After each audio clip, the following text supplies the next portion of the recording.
evening and welcome to LSO Fumar Takes. This is our 268th take, live from the Alec Bradley Lone Star studio of Azle, Texas. I'm your host, Barry Duplessis, as always, and I'm so proud, so pleased, and so privileged to be with you all tonight. This is going to be a fantastic show. Happy birthday to me. We do this every single year. I'm so excited to bring my annual birthday show live here on Facebook. And of course, if you're listening later on podcasts, wherever you listen to podcasts, you get to hear it probably a little bit closer to my actual birthday, but we're here to celebrate this amazing milestone with two amazing guests tonight. I'm so excited to be welcoming them in. But before we get to formal introductions, we do have to thank the people that make this show possible. That, of course, is our sponsors. And tonight's show is sponsored by Drew Estate. Drew Estate has done it once again. Jonathan Drew himself and Pedro Gomez have hosted the Liga Privada 10 Selección de Mercado events in Istanbul and all over Europe. Last month, after the Intertobac show in Dortmund, Germany, the company's founder and president, Jonathan Drew, and global brand ambassador and factory spokesperson, Pedro Gomez, hosted events in 4 countries before and after the trade show to support the cigar's new release. The available only to international markets, Selección de Mercado is handcrafted to highlight the bold characteristics of a specifically curated Connecticut Criollo Cap leaf that's grown exclusively for Drew Estate by one farmer in the famed Connecticut River Valley. The cigar's name is Spanish for market selection, as inspired by the old practice of selecting wrapper leaves from certain national markets by color. Drew Estate chose only the most beautiful Rosado leaves to highlight the Selección de Mercado's bold yet deeply balanced and sophisticated espresso and earthy notes. Jonathan Drew and Pedro Gomez were shouting all the wonders about this amazing cigar last month. If you are in the international market, or if you're just a Drew Estate fan like me, check out a retailer in the international market to make sure that you can get your Selección de Mercado yours today. And welcome, everyone. This is our 268th take, live from the Alec Bradley Lone Star studio of Azle, Texas. And it is with my pleasure that I welcome tonight's guests, sponsored by United Cigars. Smoke one today and start living United, Mr. Erron Nielsen and Mike Szczepankiewicz. Gentlemen, how are we doing tonight?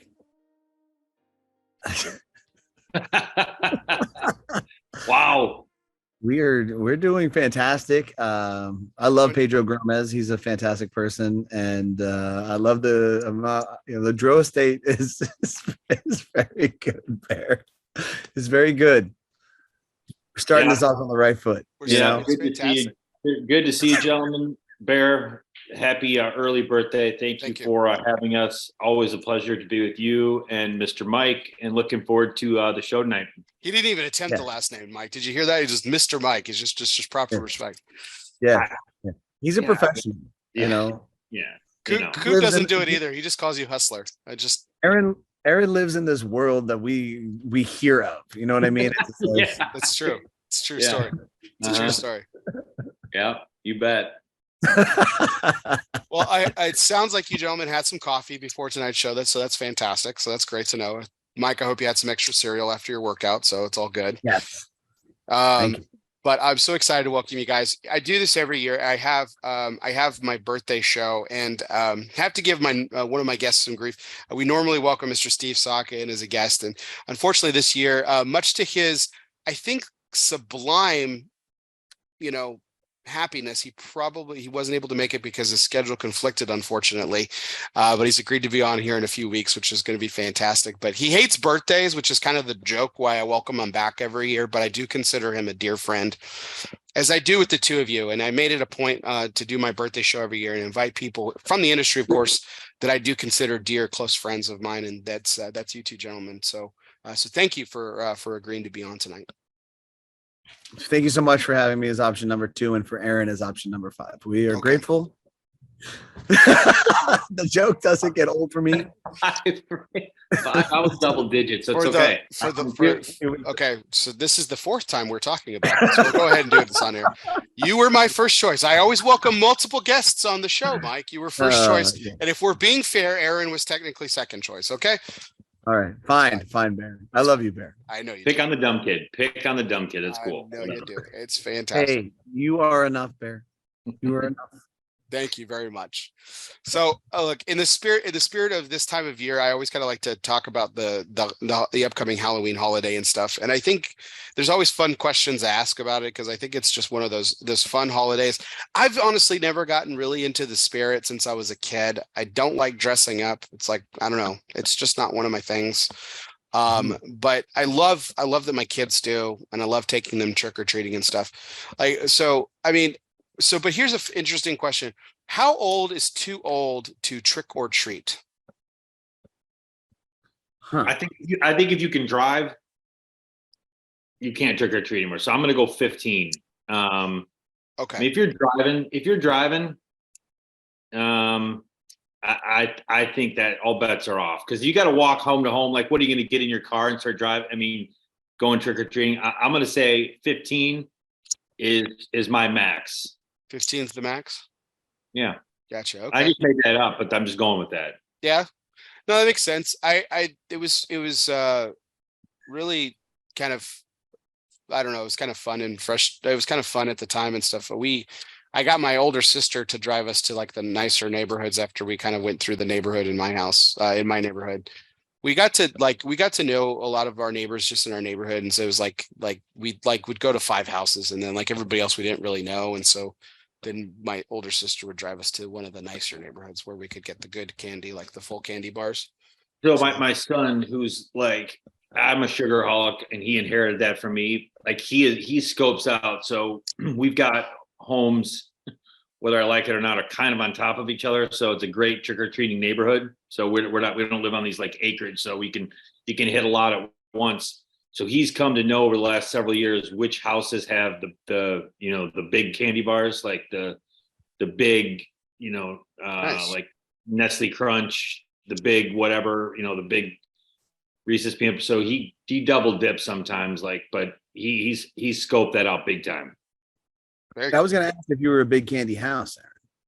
Yeah, I'm not because I'm too cheap because we get like way too many. And we made the mistake of one year when my kids were younger, like you put the bowl out, Yes. Oh, man. And then okay, like 5 minutes later, you look on your ring and 2 kids come in and they take the entire bowl, right? Yeah, so it's like kids are assholes. Right. So I'm not. You're probably 16. Right, the 30-year-olds probably drove there. Yeah, they drove right. Hitting all the big candy houses. No, I stay back and typically we'll smoke a cigar. I offer it to the parents that come by if they'd like a cigar. Not many ever take me up on it, but I stay back and monitor so that I let them take 2 or 3. But my wife's in charge of buying the candy because she says I buy the you can't get peanut M&Ms because people are allergic to peanuts and this, that, and the other. So she's in charge of the candy and I dole it out. They're properly labeled, man. I mean, seriously, like I know. Like if a kid with an allergy like gets peanut M&Ms, he just gives it to his mom or chucks it in the trash. Yeah. I guess that's asking a lot, I suppose. Mike, what about you? How old's too old for trick-or-treating? I feel like, I'm going to take Aaron's lead on this and say 15 is probably the right age. How old were you the last time you went? Shit, I don't know, man. Probably over 15, running around doing stupid shit with paintball. No, what? I had to be under 15. I have this feeling that like you and Greg were probably like buying candy fucking wholesale and selling it to the parents around your neighborhood so they could use it for trick-or-treating. That's a great idea. I mean, Greg probably wasn't, but I think at 15 I was already working, so I wasn't. And I was working the evenings, so there's no way that I was out trick-or-treating. So it was definitely had to be before 15. But when I was younger than 15, I was doing all types of dumb shit. I mean, I had a cool paintball gun that I would bring with me, keep it in my pillow or whatever. And, shaving cream, toilet paper, all that good stuff. I was that asshole. How old were you? When was the last time you dressed up for anything? Like costume, like dressed up in a costume? Wait. This is for Halloween. I don't want to hear any sort of your fetishes, Mike. I want to know Halloween. Well, okay. So then, wow. Okay, someone's mind is in the gutter. Yeah, I didn't even go there, but all right, so that's good. Aside from that, well, it's a double parlay because we dressed up for a Halloween party last night and we were Peggy and Bundy, and then that was our fetish. So boom, Aaron, how do you like that? Oh man, I love it. I love it. Yep, I love it. I love it. Called me Al. It was amazing. Here's these bonbons. Hustler was dressed up as the shoe hustler from Married with Children. I was the shoe hustler. It's amazing. But yeah, so I mean, to be honest, I would still dress up on Halloween if my kids did the family theme on that, but they're starting to pull away from it. They actually just kind of fucked us is what they did this year. They didn't want to do anything together. And then Nightmare Before Christmas has become this theme in the house for my little girl. She was watching it all the time. So she wanted to be the girl in Nightmare Before Christmas. Her name's Sally.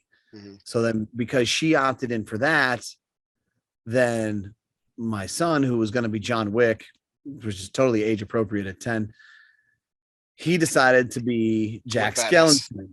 Yeah, he decided to be Jack Skellington. And because he decided to be Jack Skellington and she was Sally, the other one said, you know what, I'll be Oogie Boogie. So now they're all themed and we're out. And I'm like, you motherfuckers, we wanted to do something where we were all the same thing together, and you just pretty much axed us from that equation. So yeah, we're gonna be something better. We're gonna be loving parents for Halloween. How's that sound? I mean, not that anyone would recognize you probably, but one of you could dress up as Tim Burton. I mean, yeah, that's true. I mean, you kind of do have his hair is all over the place, but you've cut it shorter, so you normally could spike it up and stuff like that. But you've got Well, I'm trying to grow this out up top. It's getting thinner as I'm getting older now, so I don't know. We'll see. It's taking some time. I would love to have your version of thin hair, and I'm using the air. Yeah, right. For people listening later. Yeah, thinner says the guy with the perfect hairline. Yeah, people wonder why I wear a hat all the time. It's getting up there. I'm approaching 5 head instead of 4 head. You know. Mm-hmm. Yeah. I've always got still have the power. I got the power alleys right in here, like as you know. Yes, the power alleys. I like that. Mm-hmm. Aaron's got the perfect head of hair for his pastime, which is golf. So for the visor, so he's got the perfect hair for just the flop over the top of the visor. Yeah, and people are like, because I got gray, right? And so people are like, because they see my blonde hair and like they're like, do you dye your hair? I'm like, listen, if I fucking dyed my hair, I'd dye the gray, right? Like, why in the hell would I dye the top of my hair and not dye the gray on the side of my hair? Like, no, I don't dye my hair. Yes. It's very rock star of you, Aaron. I had no idea that you dye that. You can tell. I'm over it now. It's clear. It's not pent up anger at all. It's fine. I've moved on from it. Clearly. Well, something we can't move on until we do take care of a little business tonight. So since you're thoroughly convinced that you were the second choice, which was not true, Mike, you get to pick my first cigar for the evening. So I've got a nice lineup here that I think you'll approve of. Yes. So for starters, your first choice is the Postania Connecticut Toro. That one. Can we at least hear the choices? We'll go with that one. So it looks like Mike's picking his Connecticut. I do have a Romacraft Baca Poke that was procured from one's website called cigarhustler.com. So check it out. Oh, I've heard good things about that. Good stuff. And that apparently he was going to shut down just before the show started, but not really. It's up. Everybody go order your cigars at cigarhustler.com. Pastania Habano, and also the SBC 22. Oh, so, you got that one. That's right. You've held that. Yes, I have. Because it was very special. It's very special indeed. Okay, damn, that's I forgot I figured you'd have smoked that by now. I still think you got to go Connecticut Toro. I do. Have you smoked yet today? I actually have not. All right, so yeah, you got to go Connecticut Toro. All right, there you go. So, Bear, since it's your birthday, and this is what I was going to smoke anyway, I'm going to smoke the exact same thing right now. Cool, fantastic. What, Mike? Are you on your annual or your nightly Neanderthal, or what are you smoking tonight? No, I prepared for this podcast, so I was going to innocently, shamelessly plug the Warbear that I'm smoking now. And then I'm actually going to move on to the Quin Quinquagenario. Oh, wow. Okay. Oh. Yeah. I really, really like this cigar, and it was just kind of calling to me. All the Neanderthals that I have here usually are like unbanded and stuff too. So I didn't think that it would be podcast appropriate. Oh, yeah, let's get the You branding know, out there. Blair, do you notice he does that subtly? Like, oh, I've got my unbanned, meaning he's got the special shit. Unlike He's got the dopes hookup, like yeah. me. Yep. Unlike dopes like me, all mine are banded. So, like most, purveyors of fine cigars like myself, I have to smoke the banded ones. You show off and say, oh, these are a special blend. I don't want to show off. It's not special blend. I'm actually providing a service to you, sir. I am smoking the cigars that are slightly damaged or looked off or way too much or way too little, but they still are in existence. There are Neanderthal segundos?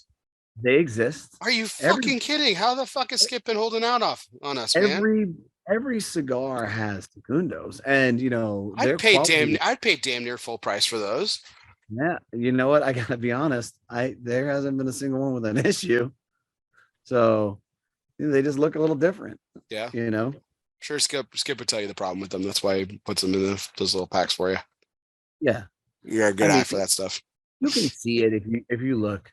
You could say, okay, I understand why this one didn't make the cut, but they taste damn good to me. So everything that's really kind of in my humidor at this point is I try my best. To smoke solely Segundo. So it's Postani Connecticut Toro is in there right now. Box Press Warbear Segundos is in there. And the Neanderthal is my jam. And HNs have been awful thin lately. I haven't, I'm waiting on some more to come in. So what's your brother's go-to Pastano? I should have asked him this one time, but what does he like to smoke? He likes the Habano. That's right. I did actually ask him that. I was going to say it was the Habano. Okay. That's cool. Yeah. I've really been favoring that over the broadleaf lately. I don't know why. Not that the broadleaf is anything to sneeze at or anything negatively. It's just I've been really digging the Habano lately. It's fantastic. The Habano for me is the first brainchild that I blended or whatever you want to call it. And so I agree. I think the Habano is better than the broadleaf. I do smoke a lot. I have been smoking a lot of the broadleaf Corona Gorda. I really like that size, obviously. I think that every cigar geek likes that size. And plus, Patrick gave it shit all over it on Half Wheel. And he's on a bit of a tear as of late. Skip and I were just recently talking about this. I don't know why he's reviewing broadleaf if he doesn't like broadleaf. It doesn't really make much sense to me. Right. It's like saying, we're going to have a vegan review a steak or some shit. Hey, I'm not really a fan of this. I don't really like this, but I'm going to review it anyways. And I love Patrick. I don't know. Maybe the industry's finally gotten to him. Maybe he's just angry. He's finally become jaded. It is fine. He's, he hung out a little bit longer than I had anticipated. And now he hates the cigar industry. So it only took me one PCA and I got flipped. Like, what? Fuck this. It was not enough free samples for Aaron. He was just like, well, fuck this bullshit. Are you kidding me? It's the only reason I'm here. Well, you realize how many people are just so full of themselves or completely full of shit. You're just like, okay, buddy. Well, you know what I realized, among other things, but on that line, how do I put? So I've been fortunate to meet a lot of famous people, right? And they carry, not everyone, several people carry themselves as if they're like Taylor Swift walking down the street, right? And you're supposed to be recognized, and it's like these famous people and their shit doesn't stink. And it's like, I hate to tell you, but yeah, you're well known in this little niche industry we got going on here, but you're a big fish in a small pond. So let's kind of slow the roll down a little bit. Right. It's funny. Yeah, go ahead, Mike. I'm sorry. Go ahead. Oh, you're right. You got it. Go ahead. No, I was just it's funny you say that, Aaron, because like I think that there is a lot of ego in this industry, but I also think there's a lot of humility too, which is I think it's almost like the extremes for the most part. Like Well, I think Mike falls into this category of just like of just supremely like humble people, and like but yeah, to Mike's point about like or your point, Aaron, about just like being not well known, it blows my mind that like someone who's basically been the face and bolstered a brand like Arturo Fuente, Carlito Fuente could walk down a street, and almost nobody would recognize him. George Padron or Rocky or George, no one would know them. But yeah, I will tell you this though, that I think that my sample size of running into these to people at PCA is not the right sample, because typically if I've met individuals at an event or something else like that outside the PCA, completely different, right? So can't go off of just the persona or the way that they comport themselves at PCA versus the way that a lot of folks do if you get them one-on-one or at a different venue. So that it's probably not a fair only judging them off of a PCA. I think there's some truth to that. I mean, they are in the middle of what their world, and they are the rock stars of it too. So it helps. But I think it's almost like there's almost nobody in the middle. Well, it's like when I walk up to Mike at PCA, he's like, "Dude, don't talk. Get away from me. Like I'm too busy right now." Who are you? Wait, listen. I got people you can talk to over here. I'm just get away. Do you have an appointment?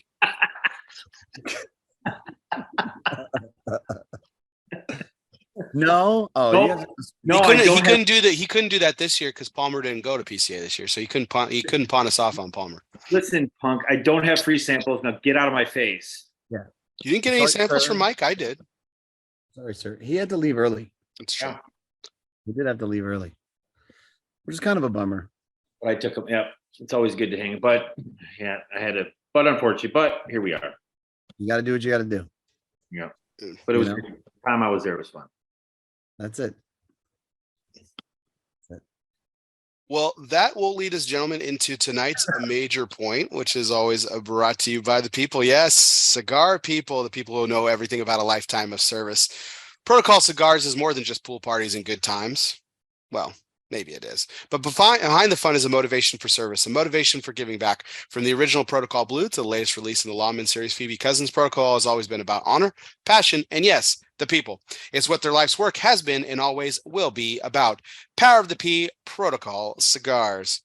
So, gentlemen, one major topic tonight is birthdays, and later this week I'll be celebrating quite the milestone. At least that's what they tell me. I will be leaving the 30s behind, and I will be turning 40 years old later this week. So, apparently I'm supposed to go through a midlife crisis. So I'm going to start looking at sports cars next weekend, see how that goes, see if I can magically afford it. Let's go borrow one of Aaron's. That's true. I suppose I could do that. Take whatever you want to drive. When you got like a lot, you just take whatever you need. There's no Monday, you could take Tuesday, you could take Wednesday, totally. Whichever one you want to do, dude. Totally. Well, since the birthday's Thursday, I think I'll have to take the Thursday car. Which one am I getting? Is that the Lambo or the Ferrari? That's the blue Ferrari. Thursday is the blue Ferrari. Okay, I was really hoping for the Bentley because I like to class it up. That's Saturday. That's Saturday. I'm sorry, it's Sunday. It's Sunday. Sunday cars. The Sunday cars. The I get them mixed up sometimes, Aaron. Okay, Mike. I get Saturday's the McLaren. Well, good stuff. So, like, I wanted to take you guys back to your last milestone birthday, whether it was 40 or 30 or 20 or whatever, just a milestone birthday, not necessarily the last one, but just a milestone birthday that you remember that was really fantastic, and like you really. You really enjoyed it. It was a great celebration, whatever it was. What was that age? Was it 30, 35, 20, 25, whatever it was?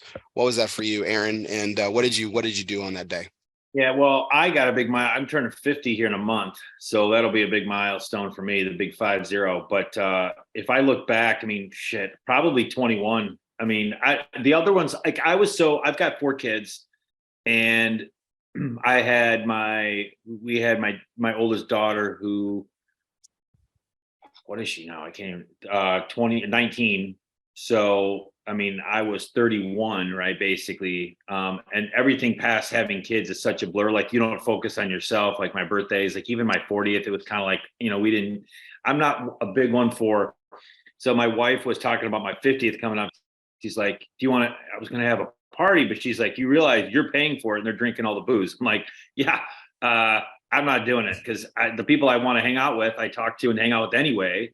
I'm not going to hang out with, 40 people that I barely talk to anymore, come drink and act like they want to be there to drink my free booze. So all those birthdays from like having kids onward are kind of a blur to me. I mean, just because spent so much time focused on them. So I'm going to say my 21st, because not that I wasn't drinking prior, but that was at a point where it was like, you know what? It just seemed like you didn't have to worry about drinking anymore, buying booze anymore. It was like, all right, I'm old enough. I was still in college, good times. And so that was probably my favorite birthday that I can remember. Not that I remember much of my 21st, but in theory, probably looking back at the 21st, outside, like I said, outside of that, the rest of them are kind of a blur. I think you were talking about the milestone, like midlife crisis, whatever. Not that I've got all this wisdom by any stretch, but I just think it's just like a number, right? I always look at it in your own. I don't feel like I'm going to be 50. I mean, I really don't. I played golf today. I carried my bag, walked 18 holes. Like it's kind of a mindset, right? I mean, I know people that are 50, they're, basically bedridden almost. And then there's others that are running, marathons and stuff. So yeah. I think it's just a number. I don't lift like Mike. I mean, he can, bench press like 450, 500. I don't want to say he's short, Mike, but I mean, nobody lifts like me, bro. Nobody. I know, right? You're big. You're fucking huge. I feel like Mike's gonna be like a powerlifting champion when he's 80 years old. He's gonna set records and shit. But it's funny you mentioned about after kids. It definitely for me, because my youngest was born 2 days. His birthday is 2 days before mine, so we're celebrating his birthday on Tuesday, and so it's just like. I'm like, well, yep, my birthday didn't really matter much anymore anyway. It really doesn't matter much anymore now, post kids. So, but I'm excited for him. He's excited for his birthday. He's at the age now where he actually knows it's his birthday and is like really excited about it. So I'm stoked. I'm stoked for him. So, what about you, Mike? Last milestone birthday or best milestone? First of all, Aaron, the one thing I want to say, the one thing about getting older, even though you may not feel that way, is that you're definitely sounding like you're getting a little more curmudgeon-y because you don't want to share your booze with anybody and fuck all that, and you're probably yelling at people on your yard at this point. Off my lawn. Get off my lawn. But get off my lawn unless you have free samples, and then I'm bring something. Yeah, then come on, sit down. It's not a milestone one for me, to be honest, but my last birthday really felt pretty special to me. I didn't do anything crazy. It was my 39th birthday. We had people down in the private lounge, and Brittany put it all together. But I would say that I have a lot of really cool friends, and they're all from different realms now in my life. Like I have my football coaching dads and just regular dads that I've developed friendship with, and maybe some dads from school. And then I have my gym friends that I've developed friendship with. And then I have my cigar friends and my cigar people. And they're all like these three different worlds for me. And to kind of bring them all together at the same time in the same place was really, really special for me. And I felt really good about that because, I don't know. It was just so cool. These people are all in different walks of life right now. They all have different experiences. Some of them are way younger than me. Some of them are way older than me. Some of them are my age, experiencing similar things with their kids. So it was fantastic. It was just an overall great feeling to have these three worlds and to have them all put together at the same time. That does sound cool. Yeah. Yeah, I had a similar experience for my 30th birthday. Chris threw me a awesome leaving. It was a Roaring 20s theme, leaving the 20s around behind, and so that was a lot of fun. And I had friends, I had family, and they all came together, which was really nice. And smoked cigars, and we were all dressed a theme and stuff like that. I wore a tux. It was pretty cool. Nice. It was a lot of fun, man. A lot of fun. So So I think we already got Aaron's opinion, it sounds like, on this next question. So I guess, Mike, we'll ask you, and if you want to change your position or qualify it by any stretch, Aaron, you can. But do you think birthdays are overrated? Because again, in honor of Steve Saka, who wasn't able to be here tonight, he obviously does. He thinks that they're, well, I don't want to quote him out of context, but overrated is probably a good sum up of how he feels about birthdays. So, Yeah. what about you, Mike? Do you feel that they're overrated? I don't. I think that it's cool for listen, if there's any time we can get together and celebrate something and have a good time, let's do it, man. Life is too short. There's so much bullshit that we got to deal with every day, day in and day out. Life is suffering, man. Life is suffering, right? And purpose of life is to find the meaning within the suffering. I think that was Nietzsche or some shit. So, and that makes sense. That resonates well with me. So if we can celebrate something, even if it's just, hey, I survived one more year, then fucking hey, man, Let's let's do do what you want to do. Let's hang out. Let's have a good time. Let's create some memories. So I don't believe that it's listen, if you're gonna be, if everything agitates Sokka, that's Sokka. Very. It's true. You know what? And I don't think they're overrated at all. Like, we got one life, and it goes by fast. It goes by really fast. And if you can't, it's funny. So I was sitting there, I had a conversation with a friend of mine, and it's like, you look back about birthdays, and it came up of like, what would you tell yourself at 20 or 18 or what? I love this question. I love it. And I think I would look back and I would say three things. Number one is don't sweat the small stuff, right? Because life is way too short. Be kind and be honest. You can do those three things. Like, that's how I kind of try to live my life every day. Like, be kind, be honest, and just don't sweat the small stuff. And it's like when somebody says something like, somebody will spout off at the mouth, and it'd be like, well, listen, take a step back. Was it kind? Was it honest? Was it necessary? If you can check those boxes and it says, yes, you were being kind, it was honest, and it was necessary, then okay, then talk. Otherwise, it's kind of like, why don't you load your brain before you shoot your mouth? Right. Yeah, man. That's yeah, absolutely, dude. I feel like you live Mike, I don't want to speak for you, but I feel like you live your life by a similar mentality. All our conversations we've ever had, like, don't sweat the small stuff. Try not to. I mean, look, I do all the time, but you know what though? Here's the key that I found. We're going way deep here, and he's quoting Nietzsche over here, so we're getting deep. Yeah, I was like, we dove off the deep end 5 minutes ago, Aaron. We're good. Keep going. But I think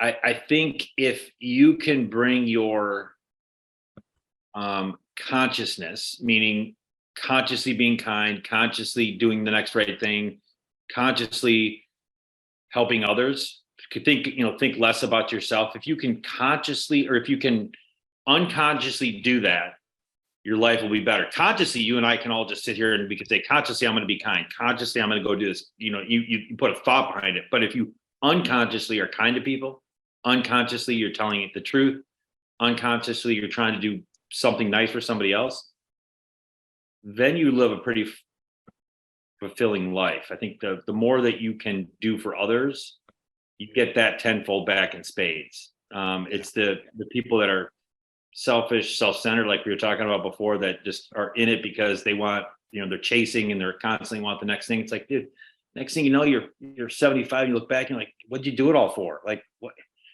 Right. I don't know. That's my opinion.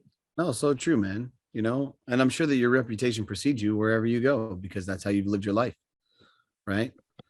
People know better the last 10 years. Kids have a funny way of humbling you and being, that's the selfishness, right? I mean, for so long you're chasing, whether it's the next job or the next whatever, you truly, as you both have kids, it's like, that's the time where you become unselfish and you just start thinking about somebody else more than you start thinking about yourself, right? 100%, man. I can't remember the last time I watched a live sporting event. It's because I'm watching stupid shit like Paw Patrol or something. Oh, you wait. Don't worry. Mike's got it up on the corner. You can see he's looking up. He's watching the mic. I know. I live vicariously through that. So I catch my shit like my life on replay or like I have it on in another room and I go in and catch highlights or like today I just pay attention to our text chain as Coop is dogging my head coach and kicking me while I'm down. That's pretty much how I catch up on my sports. And somebody told me the other day that they don't want to be a bad memory in a cemetery, right? So like it kind of encapsulates like you're taking we all take the dirt nap at some point, right? But you don't want to be that bad memory in a cemetery. You want to, you don't want to be walking down the aisle of Target and given like the oh shit, here this person comes, what the hell did I say or do, whatever. It's like you can fuck, Brian's coming. Yeah. Exactly. Dane Cook's contribution to society is actually telling the world about Karens before they were a thing, and fucking Brian's coming. It's fantastic. It's like the best bit ever went about how everybody has that friend in a good friend group, and if you don't know who that friend is, it's you. Yeah. Fucking Brian's coming. Damn it. Good stuff. All right. So the next question I thought about. So I happen to know if there's several events in history that happened on my birthday. And I had sent this over to you guys, and if y'all don't know of one on yours particular, but do any of you know a famous event that happened on your birthday? Well, I cheat like normally I do it. Like when you guys ask me presidential trivia, I don't cheat on those, but so I cheated. I knew a couple of them, right? Because I mean, I've had it before. People have said, "Hey, on this day," so I cheated and looked, but I knew a couple of them. But I mean, mine's all political stuff. I mean, I don't have anything like cool. Well, tell us one at least. I mean, shit. Yeah, let's go. All right. Well, on this day in 1620. Oh, that's 41, political. Yep, 41 male passengers on the Mayflower, prior to landing at Plymouth, Massachusetts, signed the Mayflower Compact, by which they agreed to abide by the laws of the new government they would establish. How about that? Nice. That's pretty good. That's pretty That's pretty political. I mean, they were seeking religious asylum, so there you go. So then the other on today, it's a famous U2 song, "Sunday Bloody Sunday." Mm-hmm. That was on my birthday, November 21st. Okay. Yeah. Good stuff. I'm cheating right now, and there's nothing really good. Apparently Charles and Lady Di got married, and let's see, International Atomic Energy Agency was established in 1957. So there's that. Yeah. You got that going for you. Yeah, which is nice. It's nice. Yeah. So yeah, nothing crazy, man. Bombs and Monarchs, dude. How is that not cool, Mike? It's fitting for me, I guess. That's my next LE, actually. Yeah, there you go. Yeah, Bombs and Monarchs. It better be. I fucking better see that shit. There you go. I don't want any royalties off that bullshit either, man. Bombs and Monarchs. Fantastic. Well, mine was actually pretty cool. I'm a big history fan, as everyone knows. But one of my favorite pastimes was watching Western, specifically John Wayne movies with my father growing up, and we saw every single one of them growing up and everything. But I fell in love with the Old West, obviously, like most kids do. They want to play, they want to be a cowboy and all that other stuff. But on my birthday on October 26, 1881, Wyatt Earp and Doc Holliday, and Wyatt's brothers, Virgil and Morgan, went down and shot it out with some outlaws known as the Cowboys at the OK Corral. So that happened on my birthday. Corral. Yes, in 1881. So Tombstone, great movie. Wyatt Earp, not as good, but still a very fantastic film with Kevin Costner, I would like to say. But Tombstone is the superior film. It really is. Because it's no last Mohican, right, Mike? Val Kilmer puts in the performance of his lifetime in Tombstone. They just didn't have the theme music, bro. You know what I mean? You got the commentary on loop, dude. I got on loop since I talked to you, dude. I loop that shit when I work. I loop it. It's amazing. Fast. Nike capitalized on it as well back in the day. If you look up the Nike commercial, Nike Leave Nothing, they have an NFL, a whole commercial themed to that song. Which song? I'm sorry. From Last of the Mohicans. Oh, okay. It's got a name. Yeah, promontory. That's it. Thank you. It's in my workout. It's on my, on my list for music that I hear all the time, right?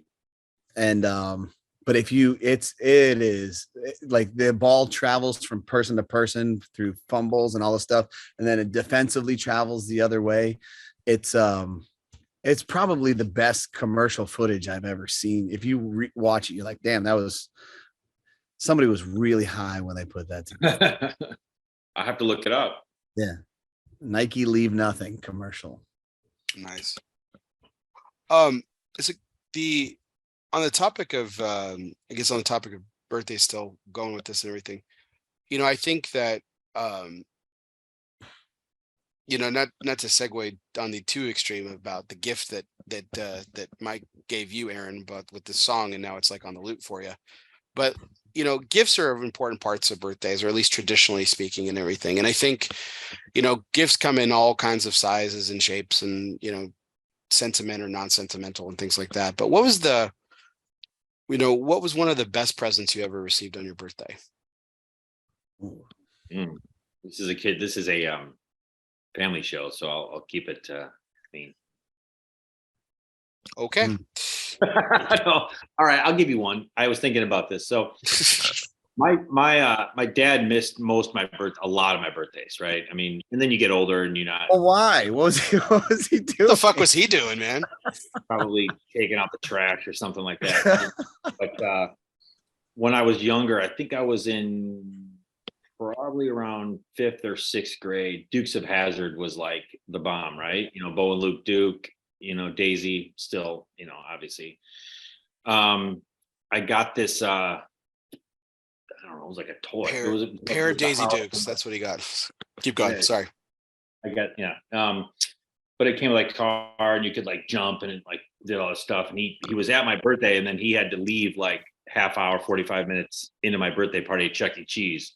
But I got the Dukes of Hazzard house, and so still remember that. That's cool. With just an interesting question there to follow up there with Aaron. I know that, with your dad being so busy and all while you were growing up, and him not being there for some special events and stuff, did it make those moments, like you said, I mean, he was only there for 30 minutes, did it make moments like that much more special for you? I guess. I don't know, probably pissed me off more than anything else. I mean, you're a kid, right? You don't know whether my dad was a musician or, was a plumber or whatever it may be. You just wanted to spend time with them. So sure. It's kind of a double-edged sword, right? It was like, yeah, it meant a lot to me that I got that, but it was like, I would have taken the gift back if he would have stayed an extra half hour. Right.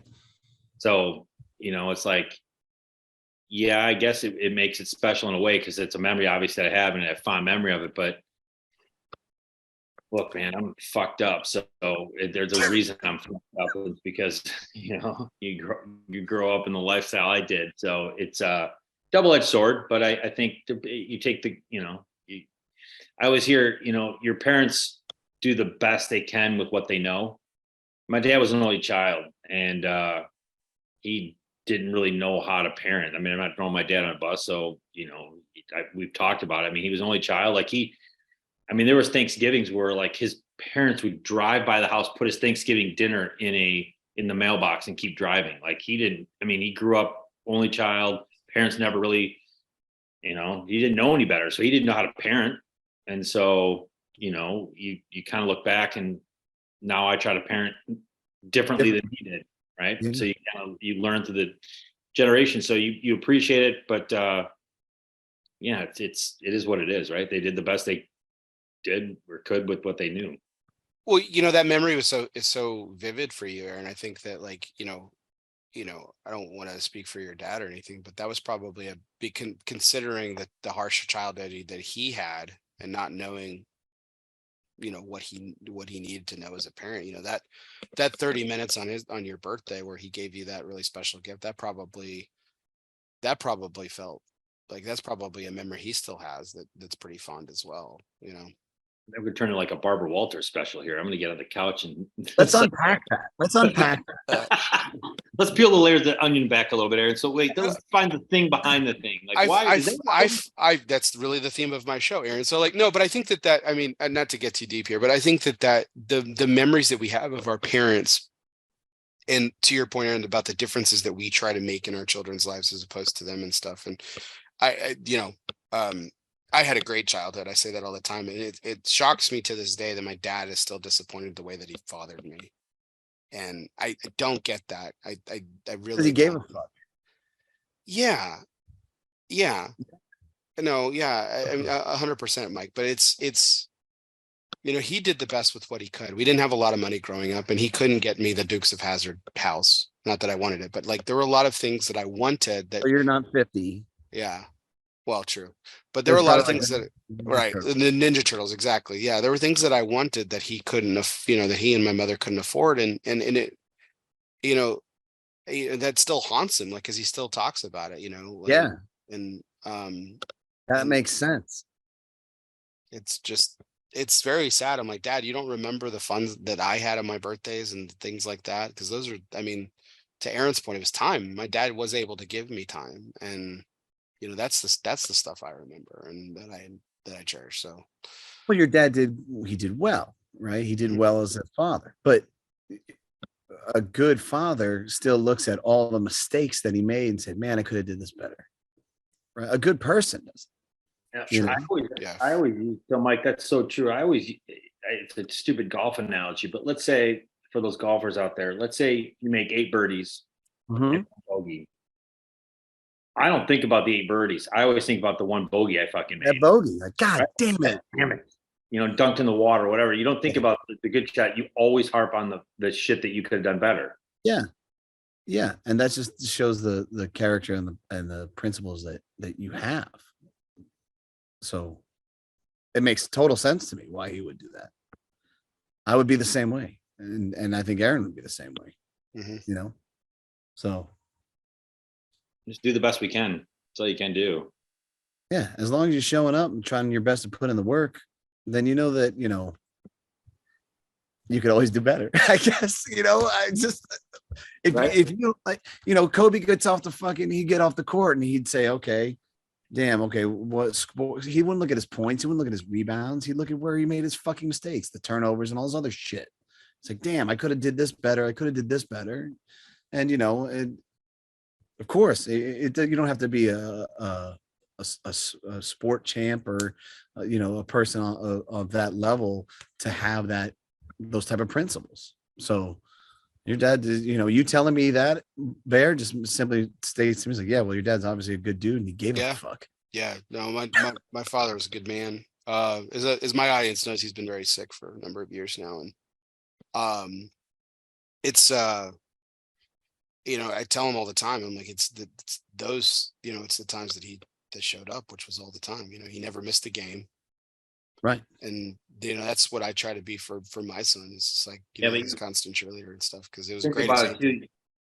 Think about it too. Like you will forget what people say to you, but you'll never forget the way they make you feel. Yeah, that's true. Yeah, that's right. Absolutely. Mike, what about you? Best gift you ever got? I gotta be honest, dude, I have no fucking idea. I don't remember a single one. There isn't one growing up. There isn't one currently. There just isn't. I mean, if we're gonna unpack, my childhood would probably suck too. My dad was always gone. He was working or drinking. So, and I love my dad, but that's what he did. And my mom didn't really give a shit. So, I couldn't tell you. There wasn't. I wouldn't say, yeah, this is a good memory of this. I don't have it. It doesn't exist. So, my good memories are the memories that I have now with the wife that I have and the kids that I have and the friends that I have. So, and I could really give a fuck about any type of materialistic thing. It's just it doesn't matter to me. So, that's really, I'm just being 100% honest with you. I'm shocked by your answer, Mike. I wasn't expecting anything in this vein at all. So out of left field, so open all of a sudden. Where is this coming from? Yeah. Let's unpack that, Mike. Can we? Dude, I don't think this, you ever see Airplane? Yeah. Where the guy starts having the conversation, the other person starts gassing themselves to light the match, set themselves up. I feel like that would be my therapist. Like, you know what? Just give me this 1 second. I gotta fucking. Excuse me, sirs. I speak jive. Yes. Ja don't want none. Ja don't get none. Motherfucker, think of me to the bone, Jack. Shit, golly. Let the record reflect that we were talking about something deep and now we're going into airplanes. So there's no limitation to the fun that we can have. I just want to point My that dad out. says you played no defense. Oh, shit. Yeah, listen, pal. You tried lugging Walton Lambier up and down the court. You tell your dad. Tell me, Timmy. Do you like water slides or whatever the fuck you said? You ever been in a Turkish prison? You ever been to a Turkish prison? Yeah. You ever seen a grown man naked? Surely you can't be serious. I am serious, and quit calling me Shirley. Shirley. All right. Well, it sounds like this next question is going to fall on deaf ears, considering some of the childhood moments y'all had. So, but just in general, let's talk about not just childhood, but as an adult too. Thoughts about candles on a cake? Pro, con, indifferent. Candles on a cake, blowing out candles. The age-old tradition of doing that. How do we feel about it? Me? Okay, I'm me. I'm a fucking maniac when it comes to the candles. So we buy this ridiculous candle for everybody in our house at this point. It lights up, it expands, it spins, it sings happy birthday. It doesn't stop. The kids get to smash it. Yeah, we like that. And every person, not only does that happen with the candle, but after we're done singing happy birthday, I launch a fucking cannon that confettis the shit out of the house. And it's loud. And so and everybody gets scared, like they should know at this point that it's coming. But you're being dead serious. You actually do this. Yeah. Oh my God. We go pretty hard in the paint, dude. We don't fuck around. Yeah, so I'm a fan of everybody's day should be celebrated. Yeah, we want it to be special. Well, let's have a good time, man. God damn it. Fucking come hell or high water. So listen, I don't care if I'm broke as fuck. We're buying that candle and you're getting the confetti, So I wish I gotta find that I wish Costco would offer it in some type of bulk purchase. Yeah. So candles, sure, I'm for them. That's gonna be the special inclusion of part of the next LE, Bombs and Monarchs. It's gonna come with a confetti cannon. Bombs and Monarchs come with your brand, your very own confetti cannon from Pastania Cigars. Aaron, what about you? Candles on a cake? Oh yeah.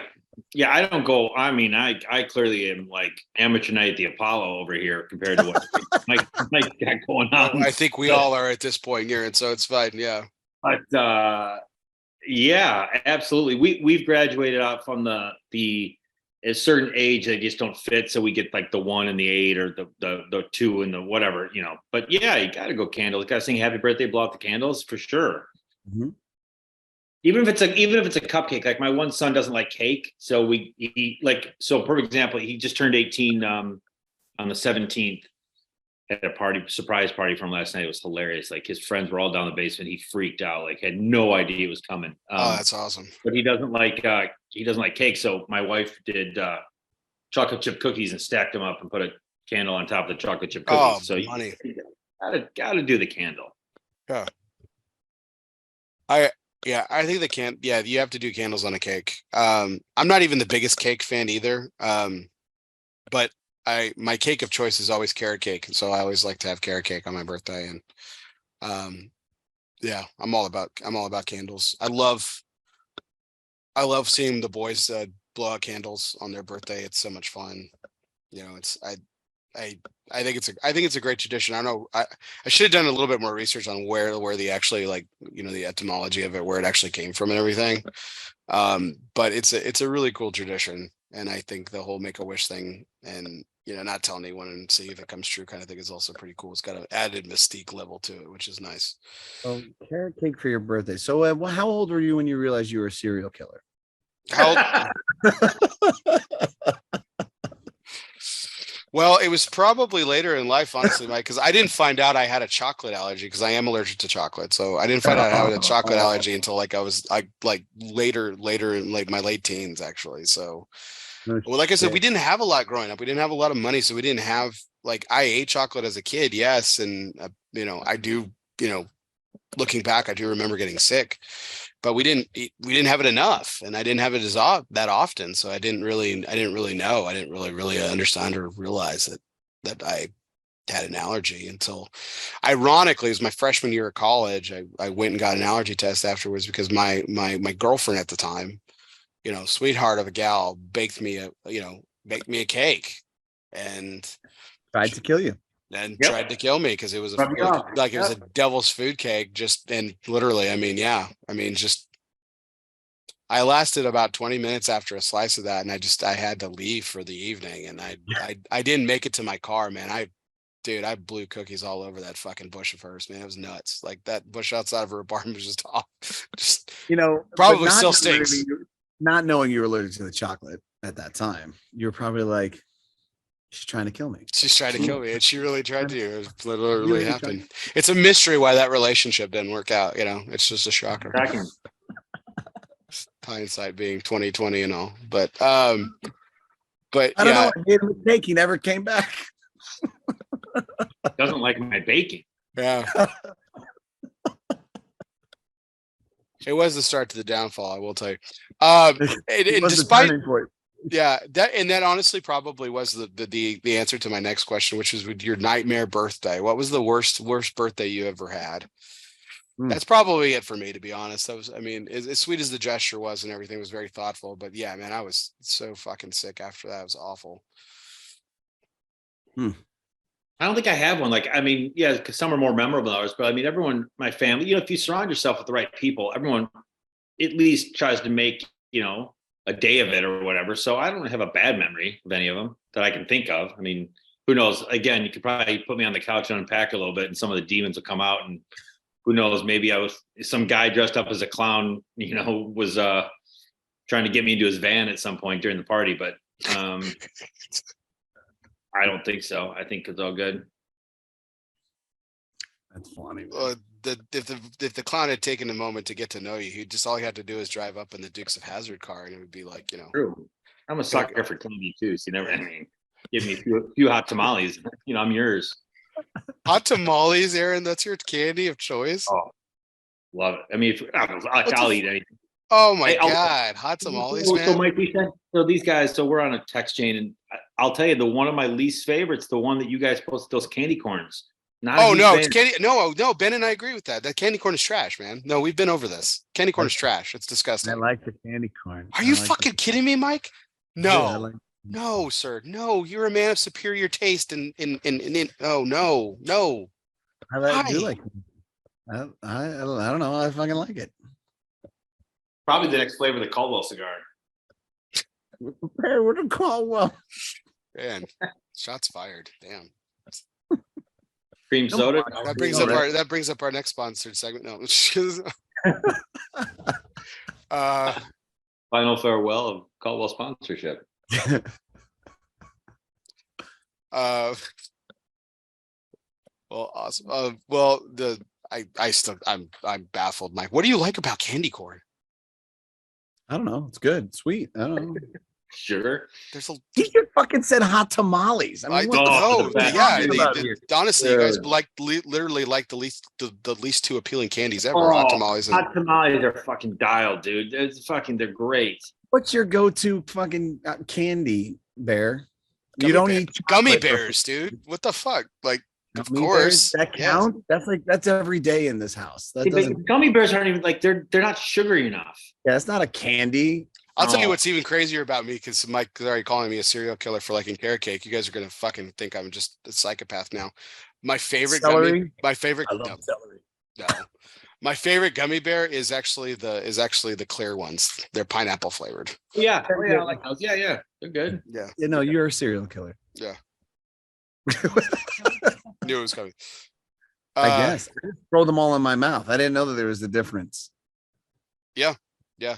And the green ones are actually strawberry flavored. A lot of people don't realize that. Interesting. Yeah. The green ones are actually strawberry flavored. Look at the red knowledge ones you are actually keep cherry. up Yeah. with, Just The more you know. dropping bombs and monarchs, the new LE from Pastani Cigars. Bombs and monarchs.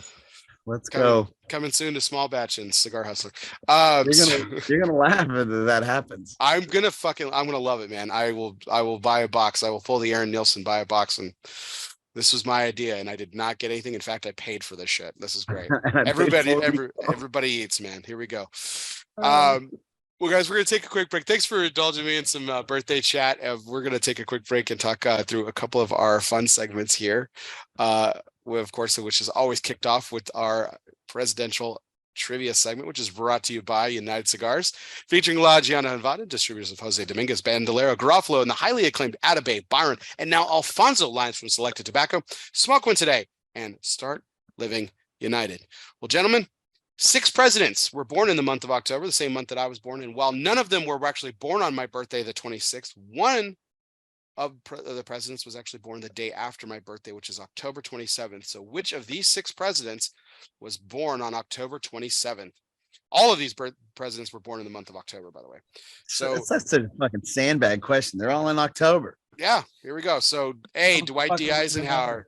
A, Dwight D. Eisenhower. B, John Adams. C, Rutherford B. Hayes.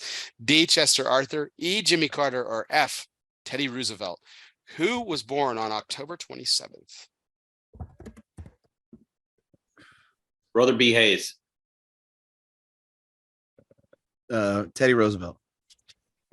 And Mike gets it correct. It is Teddy Roosevelt, born on October 27th. Googled it. Oh, wow, dude, what a piece of shit, man. Just look at that. You came clean, though. I got to give you credit, man. That's great. Shit. Yeah. Yeah. How, dude? I didn't even hear you say Teddy, but I like Teddy, so I would have guessed him. Yeah, I think you guessed him the last time, and he wasn't even an answered choice. Yeah, he's my go-to. He's your guy. He's your guy. Yeah. It's funny for a second though. My memory failed me because I was when I was writing down the presidents that were born in October. I remember that John Adams. I thought he was born on Halloween, but he was actually born on the 30th. John Adams was born on October 30th. So I would have guessed too. Yeah, Chester Arthur and Jimmy Carter also born in October, obviously, but it's the thing about Chester Arthur wasn't his birth. The controversy was not on his birthday, but it was actually where he was born. Many believe that he was actually born in Canada, so he was actually not born on American soil, which makes, despite all the talk about Obama and his Kenyan birth certificate, makes him the most controversial president in terms of where he was born, because they actually now have supporting evidence that Chester Arthur actually was born in Canada, which is interesting. Different time. Yeah. You can get away with that shit. You could say one thing at one place and go say something else somewhere else, and there would be no proof. Yeah. Well, and Andrew Jackson actually was not born in a state, because he was born in the frontier. And it's an area that's actually largely still combated to this day, whether it's North Carolina or South Carolina. So he technically does not have a birth state. It wasn't like Star Trek or some shit. Final Frontier. No, he was born in either North Carolina or South Carolina, depending on the. You can just say Carolina. He was born in Carolina. He was born in Carolina. The much despised land called Carolina, as opposed to North Carolina or South Carolina. Despised land. More listeners in Carolinas. No, I love North Carolina and South Carolina. Yeah. It's Carolina that I have a problem with. Oh, I get it. Yeah. Which I still don't to this day. I know we're all football fans. We were talking about it before the show and stuff. I still don't understand to this day why Carolina Panthers are not the North Carolina Panthers. They're based out of Charlotte. I mean, listen, if you want to break it down, why are the New York Giants and the New York Jets playing in New Jersey? Because New York wouldn't give them a tax break on a stadium. So shouldn't that be called the New Jersey Giants? I think you're absolutely right. The only true team in New York is actually partially Canadian at this point. It's true. Well, and the San Francisco 49ers have a stadium in Santa Clara, which is like almost nowhere near San Francisco, which is funny. Just make it make sense. I just want it to make sense. That's true. What I know we were talking about this before the show, Mike. I know you're a Bucks fan and a Patriots fan. What's your favorite stadium? Is it Gillette or between the two, Gillette or where the Bucks play? What's Buck State? What's the stadium? Raymond James. Raymond James. That's right. Raymond James. I would have to say Raymond James. I have better memories there. I've been to a few games in Gillette. And the stadium's nice. It's miserable to leave. To get out, it sucks. And yeah, Foxborough death trap. Yeah, Barry. I mean, your team, Lambeau's a brutal. Lambeau's brutal to get in and out of. Oh God, yeah. I mean, I would like to try and go to some of these other badass stadiums. I'd love to see SoFi. I'd love to see Dallas' stadium. I'd even like to see Minnesota's. I think, those stadiums are dope. So my best friend and I, up until COVID, we were going every year. We go to an away Bear game. Yeah. So we went to Seattle twice. We went to Pittsburgh. We went to Charlotte, with Nashville. Went to Minnesota, Tampa, Dallas. Probably missing some, but we haven't been in a while. But it's always fun to go another Bear game. But I don't typically wear my Bear paraphernalia, especially if I'm going to like Philly or somewhere. I just go in basic black. It's so funny you say that, bro, because my son last year or 2 years ago, he wanted to go see Brady go back to New England. In the Tampa Bay gear. Yeah. And, he's like, I'm going to wear my Tampa Bay stuff. And I'm like, and I'm a Patriots fan. I'm like, I don't know, man. I don't want to fucking,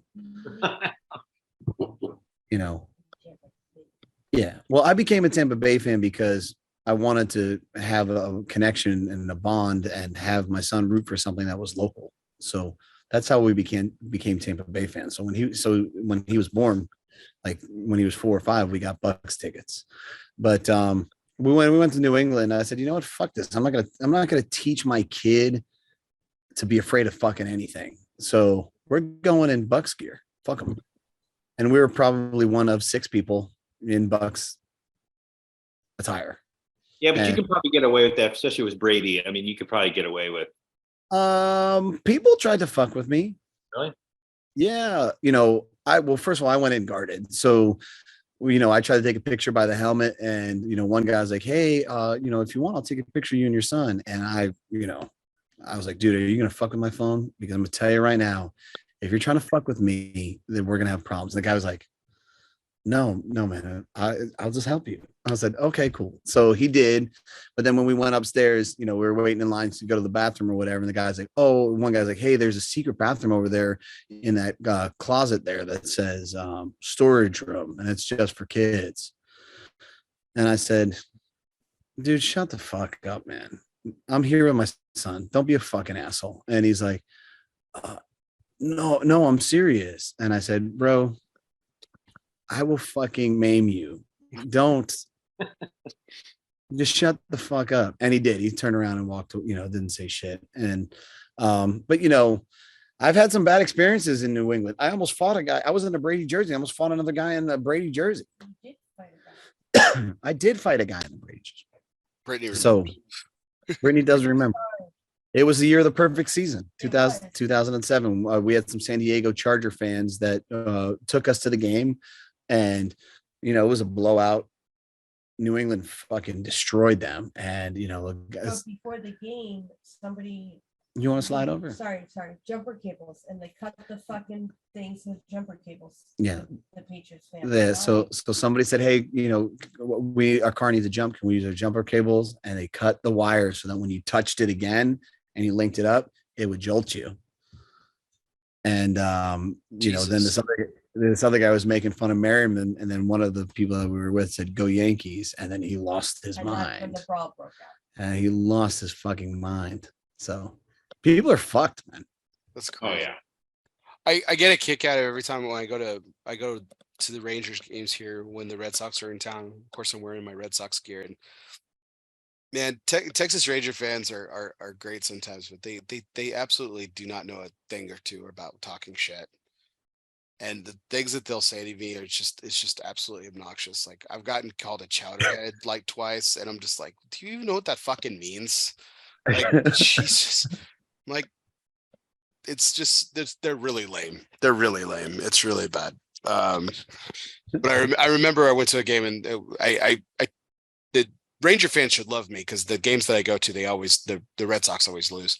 But of course it was one of those times, and I remember walking out and they were just like, this kid, I couldn't be more than 12 years old, just like gets in my fucking face. And he's like, "We beat you," and I'm like, "Yep, yes, you did."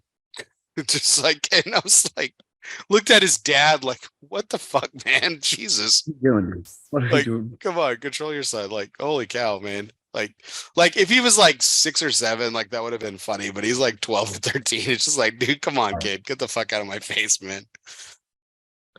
Just wanted to have a dog and a beer and watch my Sox lose. Jesus Christ. But anyway, I know we got off the track there. That was our presidential trivia segment, believe it or not, brought to you by United Cigars featuring La Giana Havana, distributors of Jose Dominguez, Bandolero, Garofalo, the Firecracker, and the highly acclaimed Atabay, Byron, and now Alfonso lines from Selected Tobacco. Smoke one today and start living united. This takes us into our next segment before we jump back into the subject of cigars. But tonight's charity segment, which we've done a month-long charity push for my charity of choice. It was my first charity of choice when I started this segment on my birthday 3 years ago. So we're going into our 3rd year of donating money to my guest charities. I am hijacking this month. I have said that we are going to be donating all proceeds and spotlighting Canines for Warriors, which is a fantastic organization that I've been very proud to support for the last few years. And it's a wonderful organization that gives able-bodied service dogs to our veterans, and they've successfully placed so many wonderful animals that would be homeless otherwise with so many veterans that who knows what would happen. So it's great to have a wonderful partnership with a trusted animal. My dog Molly always sits next to me every show. She's here laying on her giant ass pillow, as she always does.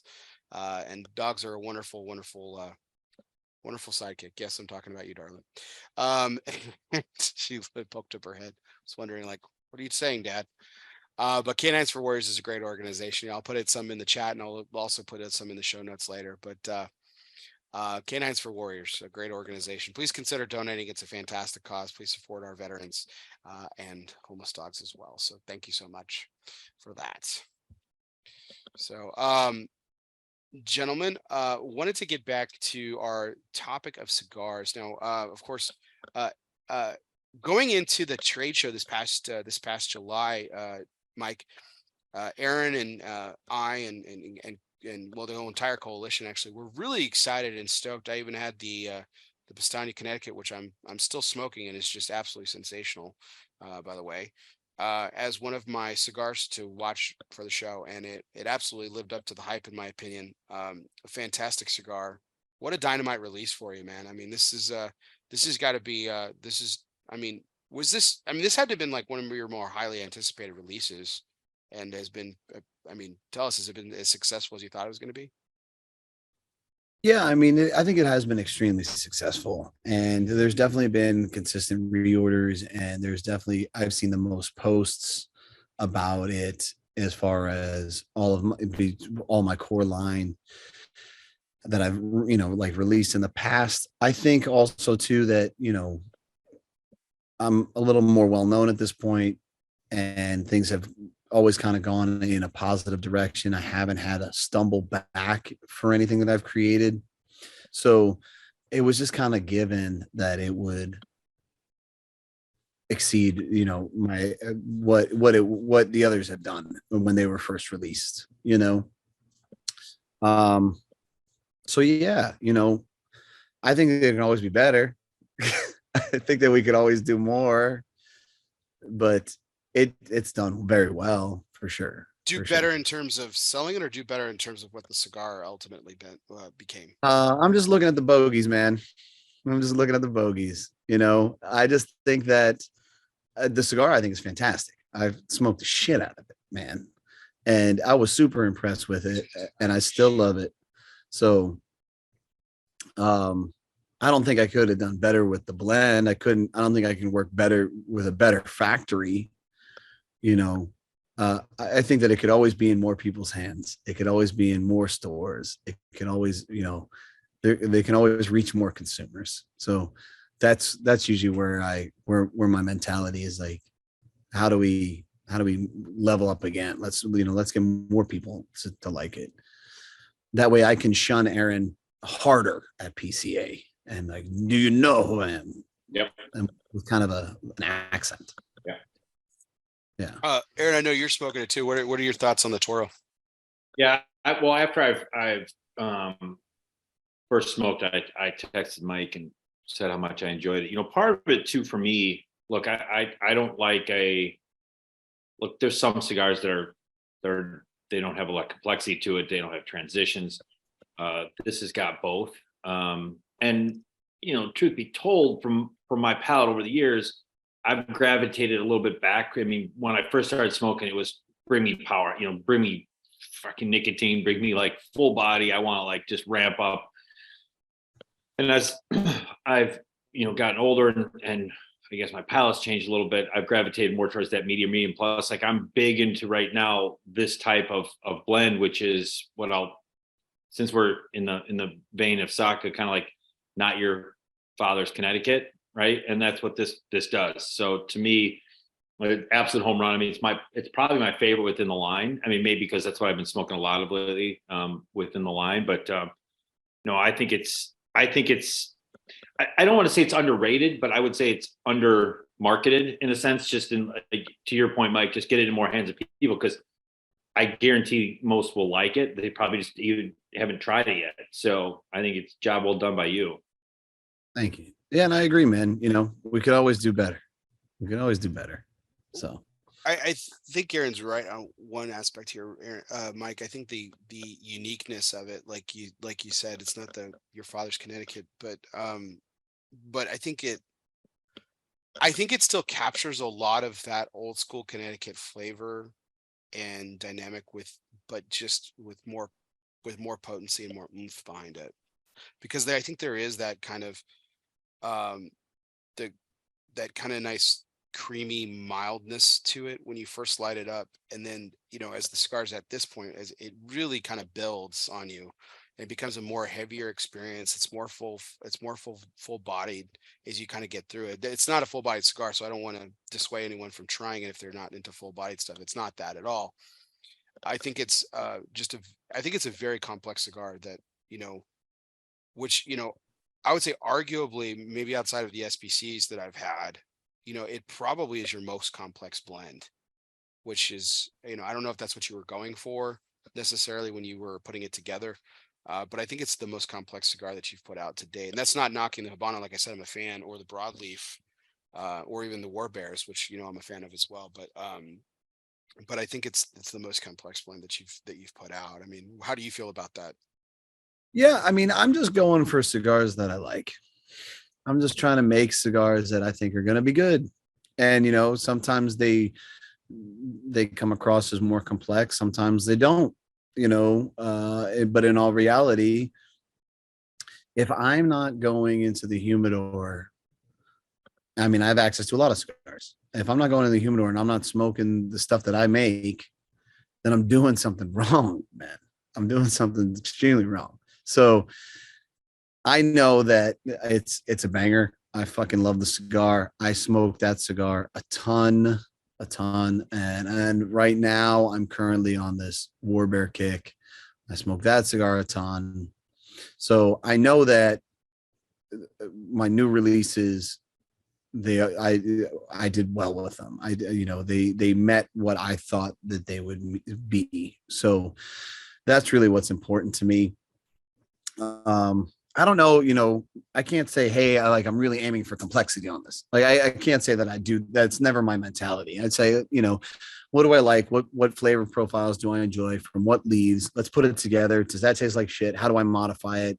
And then how do I get what I'm looking for? And then what notes of it will be different? What's going to change after 6 weeks? Right. Mike, let me ask. So, when we have folks on the show, one of the questions I always ask is around the portfolio, right? So you're not putting out 6 cigars a year like the big folks, if you will. But so if you look at your portfolio, way to call him not Rocky by not calling him Rocky. Cool, good stuff. Nice. I don't want to ruin any sponsorships. Rocky puts out a lot of cigars. So there's nothing wrong with it. I'm just saying. So if you look at your portfolios, there's something like, I think this is where I want to go next, or this is where I find a gap, or is it just going to continue you're going to go after cigars? And I agree, you got to blend for yourself. And then, because if you try to be everything to everybody, you're no one to no one, right? So, do you find a gap in your portfolio that you have identified, or you don't really look at it that way? I think sometimes what I'll do is I look at the cigars that I am smoking that aren't in my portfolio, right? Because not everything I've made necessarily would fit the particular thing that I wanted to consume at that time. If I want to smoke a Connecticut in the morning, I didn't have a Connecticut, what am I smoking? Right. I'll smoke I'd always smoke my EC Brotherly Kindness. It was a major one that I would smoke all the time. High Clare Castle, Toro, I'd smoke that one all the time. So if I find myself smoking Connecticut's, I said, well, I need to make one that's geared exactly towards me. And that's where I would kind of build. Now, this cigar I actually made 9 fucking years ago, dude. I made the cigar when my son was about to be born, and we just didn't bring it into fruition. Like, it just never happened.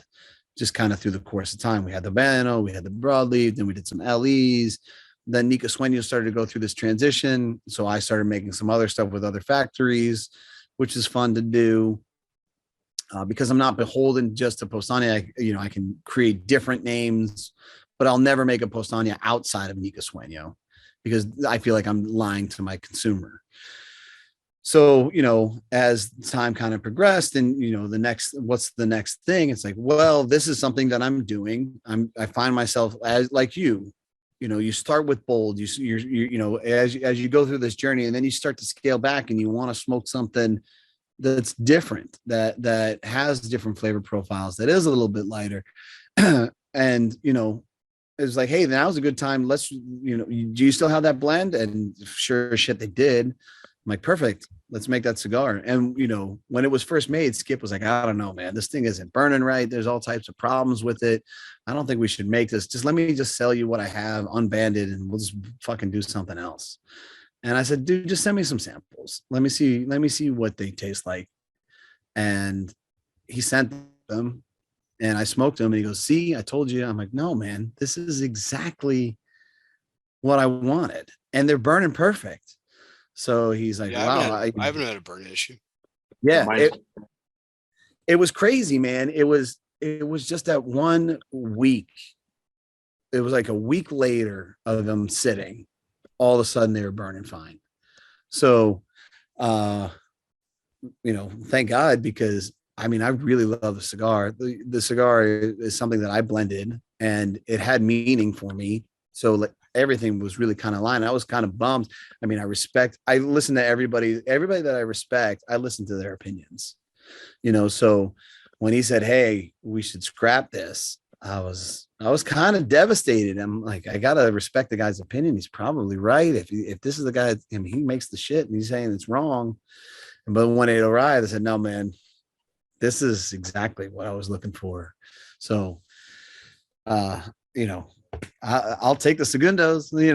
I'll happily smoke them. So it happened. And it's the band in itself is totally different too. So it stands out.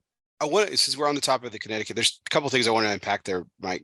So you mentioned EC and you mentioned High Clare, that you were gravitating towards when you wanted that milder smoke, when you didn't have a Connecticut offering. Yeah. I mean, Aaron smokes the shit out of the High Clerk Castle, as we know. I don't think I'm out of bounds when I say this.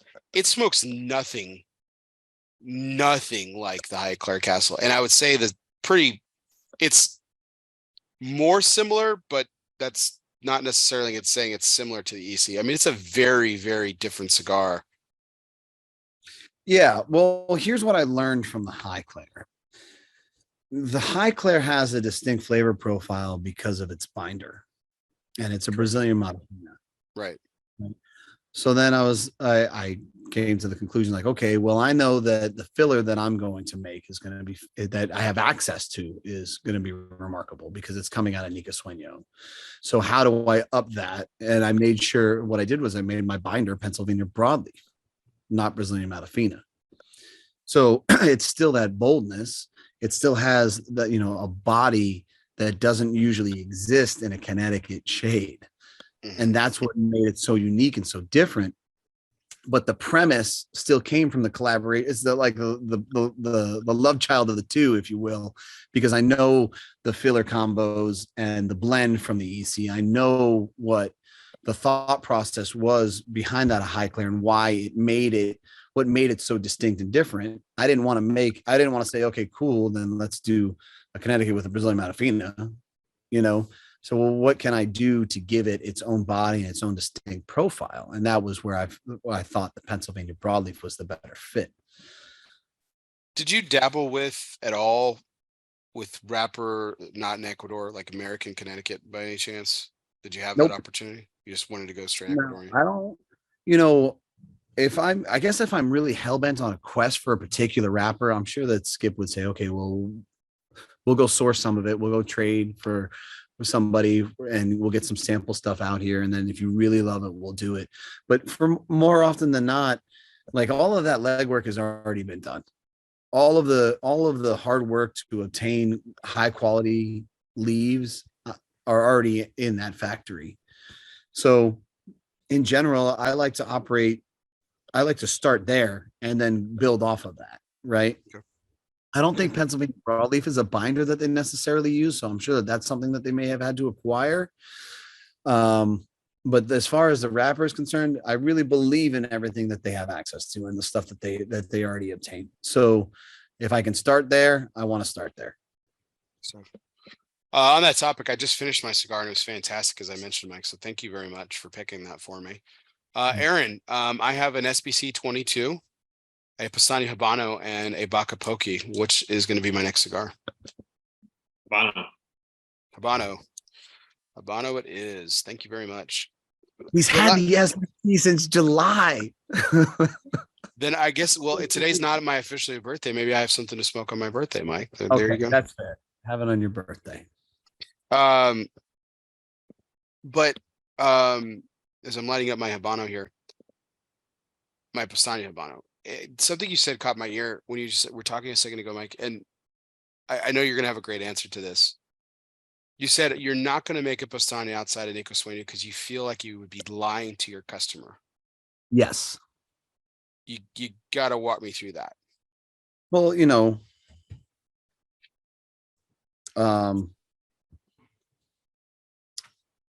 I try my best to learn from everybody else's mistakes. And I have seen in the past where you can deceive a customer, and I just don't think that's just not me. I'm just not that guy, and I'm not okay with that. Going back to the simple aspects of, hey, are you a good person and did you do the right thing that we were talking about at the beginning of this podcast? Well, you wouldn't lie to them. We wouldn't say it's not made in Nica Sueño if it wasn't. What if they didn't read in the media, or what if they weren't on that level? They just said, oh, Postania, oh, I love Roma Craft, I love the things that Nica Sueño does, and I'm gonna love this cigar. Okay. And it's Dominican. The prime example for me is that Ashton went and they had the Heritage, and the Heritage was Cameroon for the longest fucking time, and then they made it Habano, and they said nothing. And they did it. And, they just made that switch. I will not try and I just don't believe in portraying that in any way, shape, or form. I don't expect my consumer to always consume the media data that we release I just think I expect them to believe that, hey, this is where it came from, and this is where it's always going to come from. Okay. If Skip woke up tomorrow and said, hey, listen, Postania's done, we're not making any more cigars with you, it's over, then what's left of Postania is what's left of Postania. I would go and make something, even if it was the identical blend. Let's say it was an identical Habano and I made it somewhere else. I'd call it something else. I'd call it a different brand, and I would, Bombs and Monarchs. Bombs and Monarchs. God damn it. That's the birthday special cigar. Yeah. But it would have to have a different name. I just, for me, Postania was that was the thing that came up last when we created the cigar. And that would be the same scenario here. I'd say, okay, I mean, I literally find myself back at square one, maybe be like square 2 or 3, but I'd have to find the factory that I want to work with solely for my core products. I'd have to go with them. I'd have to trust them. I'd have to look at the materials that they make, blends of cigars that I like, and then say, okay, what the fuck are we going to call this thing? Well, I don't know if you've lit it up yet, and I'm really, please forgive me. I'm really not trying to step into something here. I just find it, because you guys have been so lockstep of everything. And I think you're very similar principally. So Skip's obviously done that. Skip and Mike have done that with the Quinquagenario project. They're doing it outside. Now they've been very open about this from again, to my point about you would do the same thing, right? Been very open about the beginning of what the project was, why they were doing it, etc. Right? Where it was made. I mean, you don't think he's being dishonest, right? No, not at all. It's and I see your case in point. It's a Mike thing, right? Okay. Yeah, I'm not trying to back you into a corner here. I just found it interesting. And here's what's scary about this. I'm smoking the Quinn. Here's what's scary about this Quinn. Ernie could never make this cigar without Skip. Never in a million years have I tasted a cigar that has come out of that factory that tasted like this. If you closed your eyes and you took the band off, and you would think that this is something that comes out of the Roma factory, comes out of Nica Sueño. It's remarkable to me. Like, I know that it's Dominican because they say it's Dominican, but I haven't had a Dominican cigar like this ever. So, maybe the blend or the cigar would be close to what I originally created if I tried to replicate it. It just wouldn't be this in my head. It wouldn't be the same. So, I would let it. I would change it. It would be a different name. Yeah, and to your point in his defense, so he didn't call it. I don't think it's branded as Roma Craft Quinquagenario. I think it's just Quinquagenario. So yeah, it says Quinquagenario. It has the Roma logo on the back of it, but it's not Chromag. You know what I mean? It's not Neanderthal. It's something totally different in that aspect. It doesn't fall under any of their other lines. So there's also that. Okay. Sorry, it really caught my ear, and it just got me thinking about it. Because I am a consumer of yours and a fan, that. So I wouldn't think that. But obviously, like you said, it's a Mike thing. So I think that speaks to your integrity, if anything else. So but this has been a really positive year for Postani with the launch of this, the Connecticut and everything, the War Bear again for what is this? Is this the 4th one?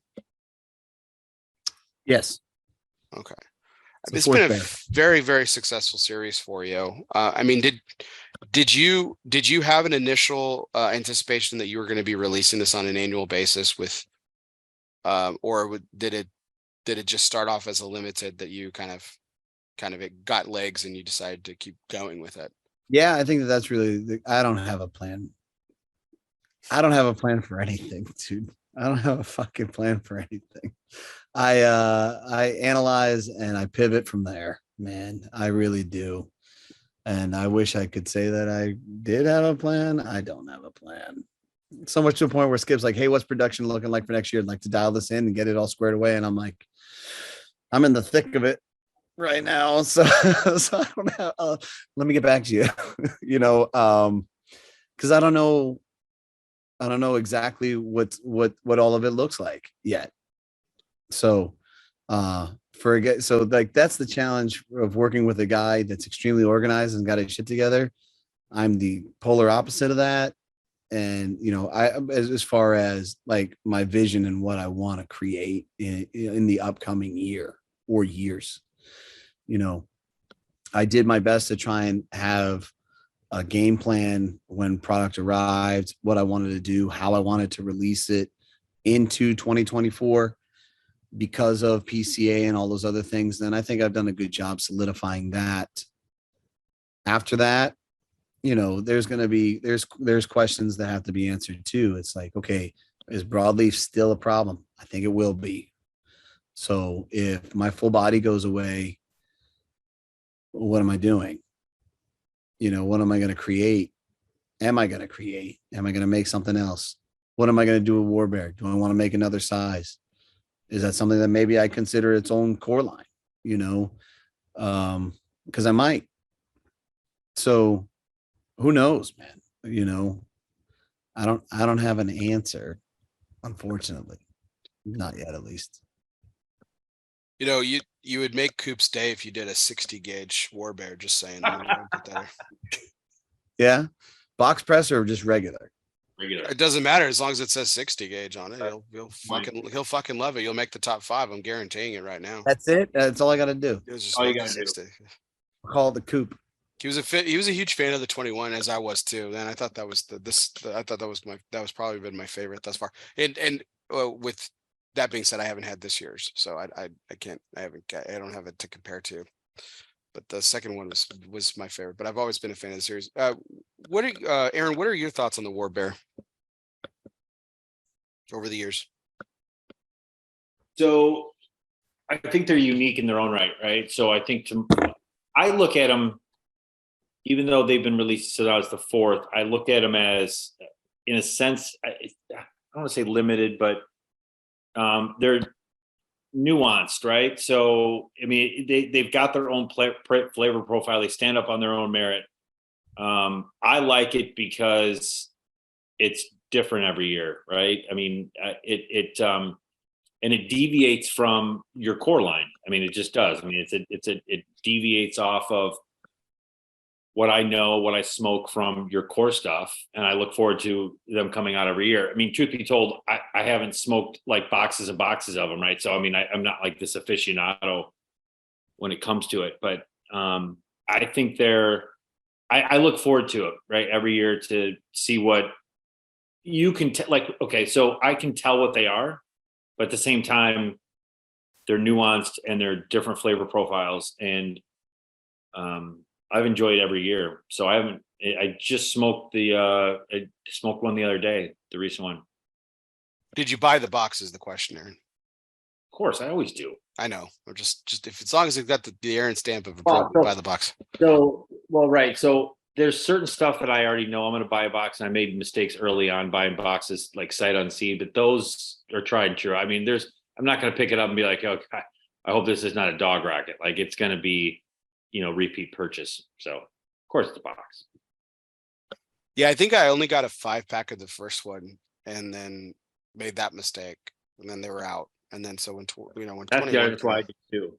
I make sure I get a box right away because they run out. Yeah, well, my mistake. So what's the production on them, Mike? 500 boxes. Yeah.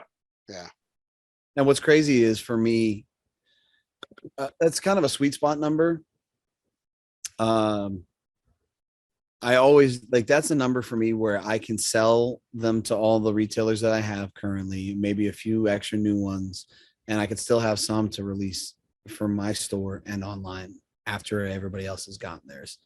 But I'm going to tell you right now, that line is getting thinner, man. That line is getting thinner, and it's a good problem for me to have. I'm very fortunate to have that problem. It's remarkable how well received that one in particular has been over the years. So the hard part is, how do you grow to continue to supply your current consumers, and then calibrate or calculate for new consumers without overextending your capital into one particular thing. Right. So I can tell you that the checks have gotten bigger every year to Nico Sueño. So much they're at a point now where I'm like, that's Aaron's Monday and Tuesday car.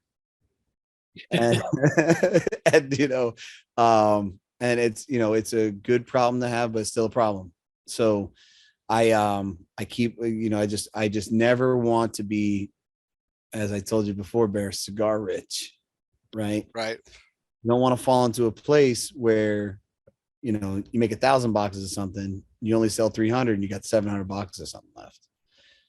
Not that it isn't a fantastic cigar and that it does extremely well, but you want to make sure that you have the pipeline to get it to as many consumers as possible in as many regions as possible. So, and I don't like fucking with shitty retailers either, though. I mean, I've had recent approaches from retailers that just think that they're so fucking blessed, and it would be, in my best interest for them to carry my product. And I'm just like, I'm good, bro. You're not gonna teach your customers about it. It's gonna sit on your shelf. I'm gonna have that one purchase, and I don't want to see that. I don't want to see that. If you're a retailer that isn't investing the time and energy educating your consumers, I really don't want to be on your shelf, because it's just gonna go the one time. So, making sure that I deal with the right retailers is always my priority. Like I mean, I went to Lake Country Cigars. Those guys are fucking awesome. You kidding me? They had a decent amount of people come into the event. Everybody bought boxes. Everybody.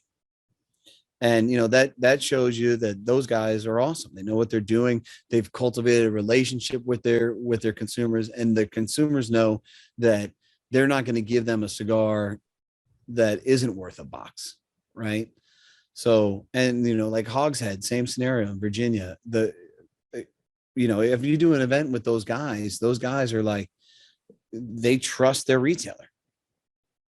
And those retailers are never have both of those guys, Matt and Bob, they have never said like, do you know who I am? Like, I sell. So I've never had that experience with the really good ones. And, I just want to work with the really good ones. So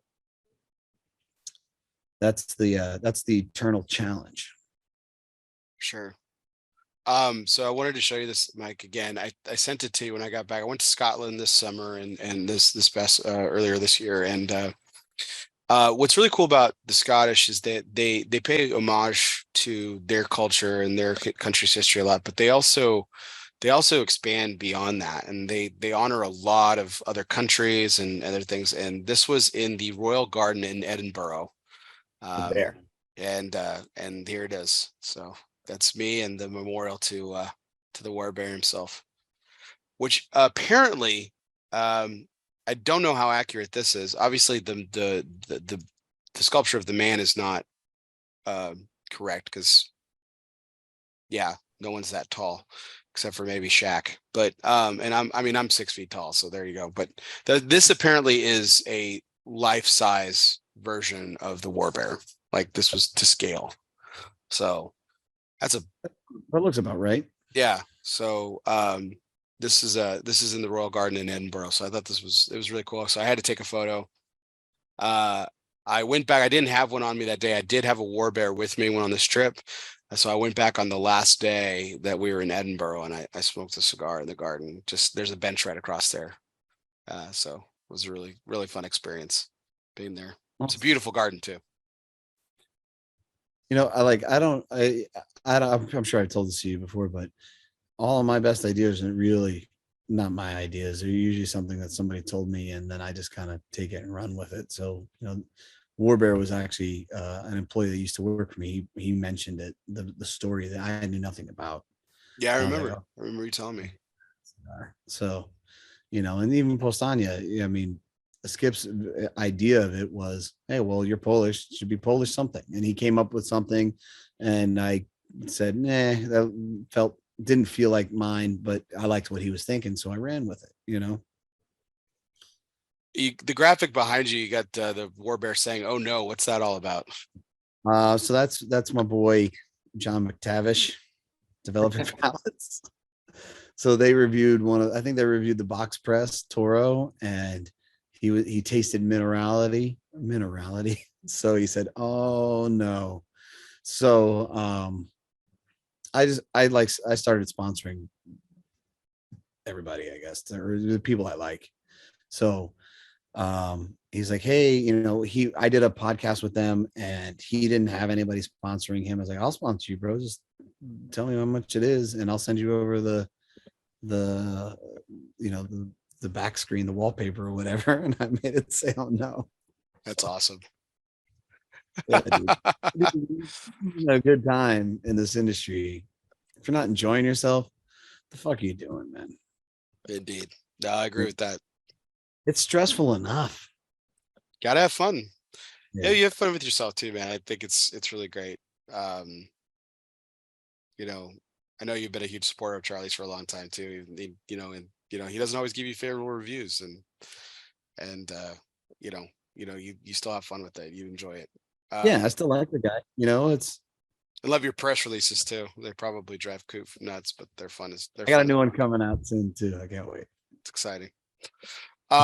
Before we're actually gonna skip ahead to the Postania segment here in just a second, but with the last question on everything, with Nika Sueño's expansion and everything, like what can we expect from the future of Postania? Does that mean that production will be up on core, or is everything going to stay pretty consistent? Because that's the way that you've obviously liked it and everything like that.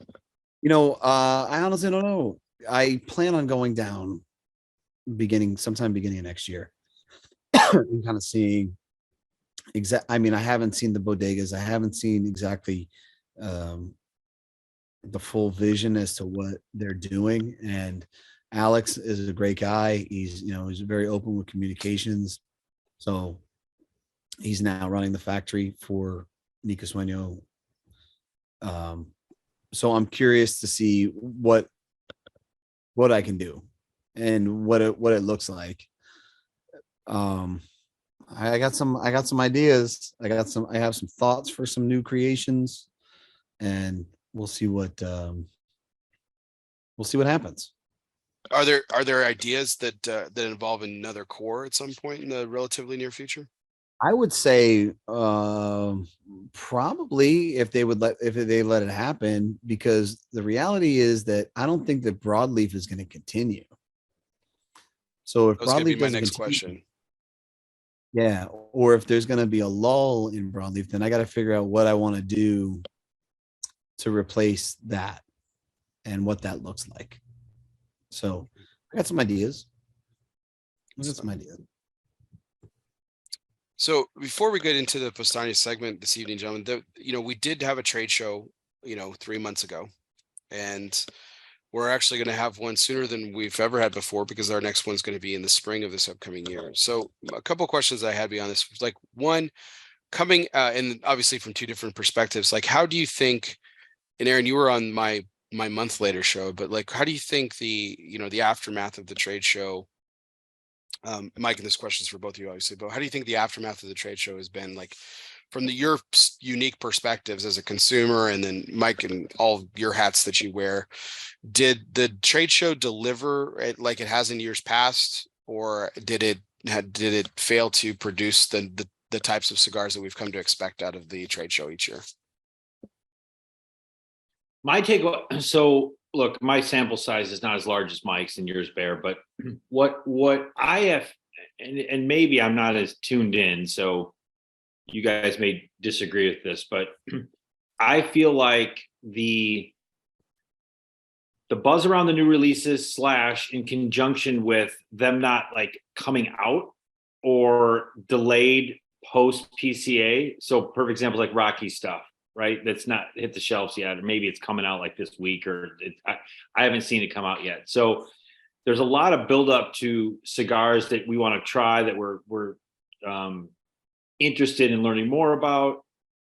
We maybe got a sample there, but then time goes on, and like anything, as the longer it goes, the hype, the buzz, the media attention, the marketing naturally kind of dwindles a little bit. I feel like this year versus maybe past years, the buzz that was created around a given cigar or the releases has waned more than years past, because again, I don't know if I'm not looking at the right places, but I know some of that has in conjunction with the cigars not coming out. I think there was some really good releases. I felt like this year, maybe in a good way, that there wasn't like, 8 releases per company. I mean, they were just bombarding us with all kinds of new stuff. So I think it was a little bit more tempered in that way. But I don't feel like the buzz was quite as ongoing or continuous as years past. But could be me.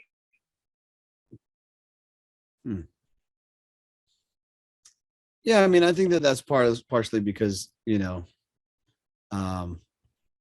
you've seen it from the outside for so many years, and now you've seen it from the inside for a few years.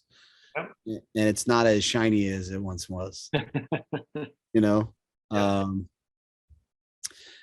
will agree with you totally on the aspect that I think the one of the biggest things that frustrates me in this industry is lack of capital and lack of cash flow from a lot of these brands and a lot of these manufacturers, because they do make this sample and then the cigar comes out 5, 6, 7 months later, when in all reality, like, the gun should be loaded. Right. The production should be made. If it isn't solidified and coming out in the upcoming weeks, it should already be made and should be stateside. I wish that every brand did that, but they don't. I mean, I haven't heard anything about any of Nick's stuff from Foundation. Right. I'm wondering what the hell's going on there. I did just see Lajero Tobacco House just did do a post where they were doing an event. They were showing off some of the new stuff. So Lajero Tobacco House definitely has some of those things. But yeah, I mean, I did see a post of the Nick stuff, the one of the or whatever. Yeah, that I think it's hitting the shelves here. It's coming up here because I saw a post. I mean, it might have been on small where the foundation, the new foundation, The Matapa? the Matapa. Okay. And like the other thing that I fucking hate too, and I love and respect all these people in this industry, don't get me wrong, and I learn a lot from all of them, but I hate when I see a brand come out and they have 25% of their production, even though they sold 100% of it, and they ship 25% of it, and then 2 months later they send the other 75%. Well, guess what? The excitement is gone. Exactly. So now, as a retailer standpoint, you're sitting on that 75%. You didn't even get your money back. So you really did a disservice by releasing that 25% ahead of schedule, when you should have just held it to have all of your production come in and then solidify and honor all of your orders. 100% agreed. Going back to what you were originally saying though, Mike, about how like you feel it's a cash flow issue for a lot of these brands and how they're not prepared and they're not ready and they don't ship it right away. There's 2 questions here. One observation is that in the last 2 years though, which has been crazy to me, because 22 and 23, 21, it was like everyone was like, the cigars are ready, we're just waiting on boxes, which was understandable, like with the supply chain issue that y'all were having, y'all being manufacturers were having as far as getting that kind of stuff. But like in 21 and in 22 and 23, what I heard a lot of them was like, yeah, it's shipping now. And I was like, I was blown away by the quantity of people that were like that. So I mean, for every person I heard that, you're probably saying, well, yeah, Bear, there's probably 3 or 4 that aren't doing that. I mean, that's also got to damage your cash flow though, too, as a retailer and wholesaler, right? I mean, how do you get through those lean times when you're waiting on those productions that quote unquote aren't ready? I don't think I've ever come across a time where they all dumped it at the same time. I mean, let's think about this, right? Who are your medium size brands that are significant, at least to me in the industry? Roma, obviously, Foundation, Saka, Tatuaje. Crown Heads, yeah. Crown Heads, sure, we can throw Crown Heads in that mix. Those are the guys that really come to mind. If all 5 of them coordinated and dropped at the same time, maybe that'd be a fucking problem. The reality is it's nearly impossible, for them all to release at the same time. But I just think that there are things that I could look at all of them and say, here are the things that you need to be doing differently. Here are the things you should be doing better. And, but to be honest, there's only one out of the 5 that would probably listen to me. And the other 4 would just do what they think is best. So, releasing things at the show in July isn't necessarily a bad thing, or even if you projected it out and said, hey, this is going to ship in September, okay, fine. Okay, I don't know. I even if you're going to release it in September, you should already have it. That's my point. That's my thoughts. That's what I mean. I've lived the experience of otherwise, and I think that it's foolish to do it the other way around. I mean, I've represented brands where I was taking orders for product that wound up never even coming. It just never happened. So, I was like, okay, lesson learned. Moving forward, here's how we're going to operate. Right. When it lands and I am in possession of it, I'll take orders. I do think though, and again, I'm coming from a different perspective right now, let's take me out of consumer perspective right now and more on just, we'll say behind the scenes, or just kind of seeing from a different angle right now. It seemed as though there was a little bit more harmony inside the cigar industry this year than maybe past years, only in a sense, I don't want to say it was, I don't know. How do I put it? Like it seemed like there was more like uncertainty, or there was more like chaos.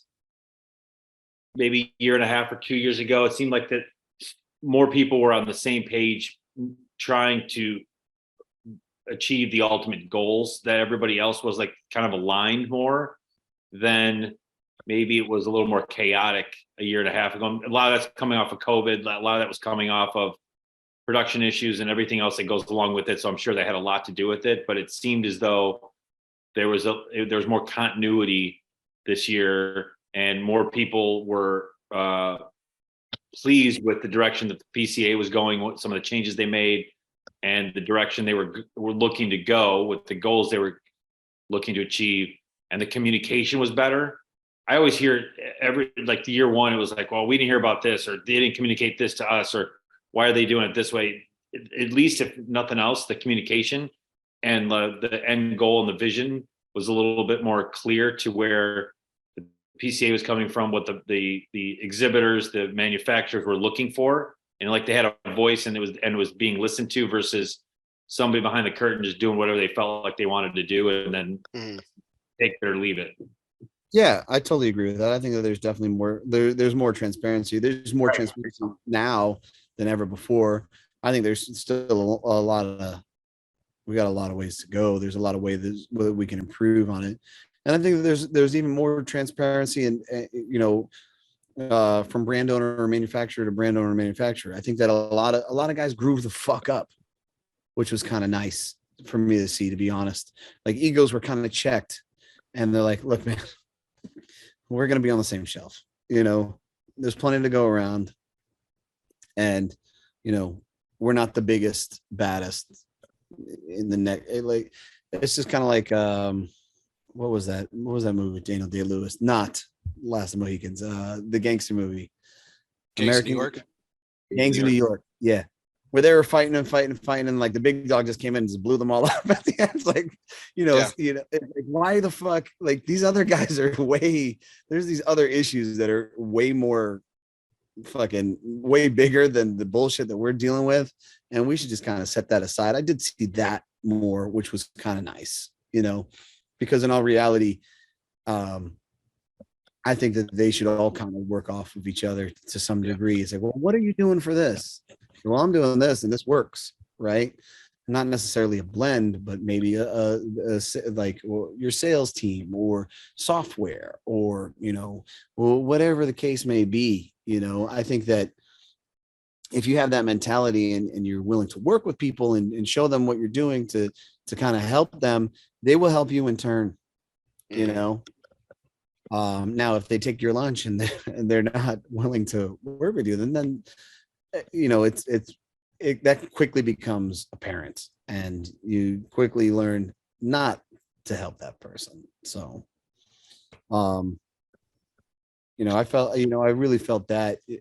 I felt that at the end of the show, and I even felt that I think I was on a podcast with Sokka and Pete Johnson at the same time.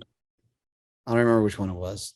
But when I hear them talking back and forth about shit, and I'm like, that's cool as fuck.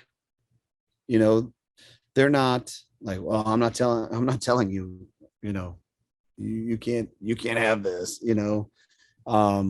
that was cool to see, Yeah, well, Pete's been pretty candid and open about that too. Like that, like you can know the recipe, but you're never going to be able to reproduce the cigar because it's just tobacco so different, when it comes to, and people manufacture it different.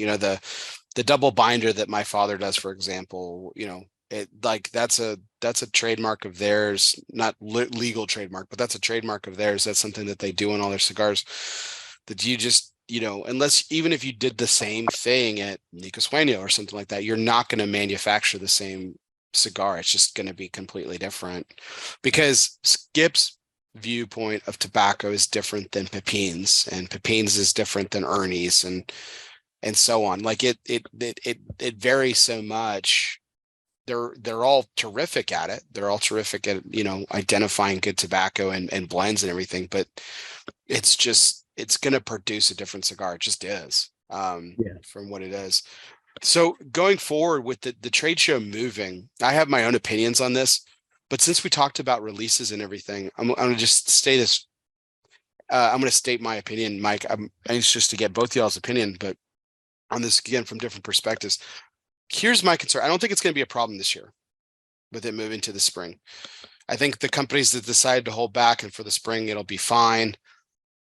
I think retailers with anticipation will plan accordingly for the first year. But as it gets drawn out, this is where I see a production / disconnect on the retailer. Mike, you're a little bit different because I know you handle your inventory very uniquely, and there's certain retailers that are like you, but you're definitely in the minority. We all know that the inventory gets thin towards the end of the year because most retailers don't want to pay inventory tax on it. So they let their inventory thin out. The new year comes. Well, that's when the industry shuts down. The industry shuts down for like a month. In December for Christmas and everything. And then they pick back up in the new year. They pick back up again. Cigars are about waiting and time and everything and aging and all that other stuff. So you have to wait a few bit. So it's typically February, sometimes March, when you start to see humidors being fat again or normal again. Yeah. If we have things in the spring and with people going to be waiting to buy in the spring, I see a potential danger here of having extremely thin humidors from December to the trade show. Because I think the manufacturers will have shit lined up. They'll have stuff ready to go. I think that'll continue to improve. But that's a huge gap of time. I think yeah. But I think honestly, Q1 for a lot of these retailers, that especially up north and stuff, they're not buying Q1. They're your guys aren't sitting outside smoking in January in the North. You know, I mean, Aaron's cold right now. It's October. Correct. You know, Aaron's always smoking though, so he's a bad example. yes, that's true. But, you know, more often than not, your average consumer, he's not going out in cold weather, even in for a small cigar. He's not doing it, you know? So, Texas, okay. Yeah. You know, you're in Texas. I understand that. But even though the humidors are lean, you can still feel that. It's a phone call away of, hey, I need this, and this, right?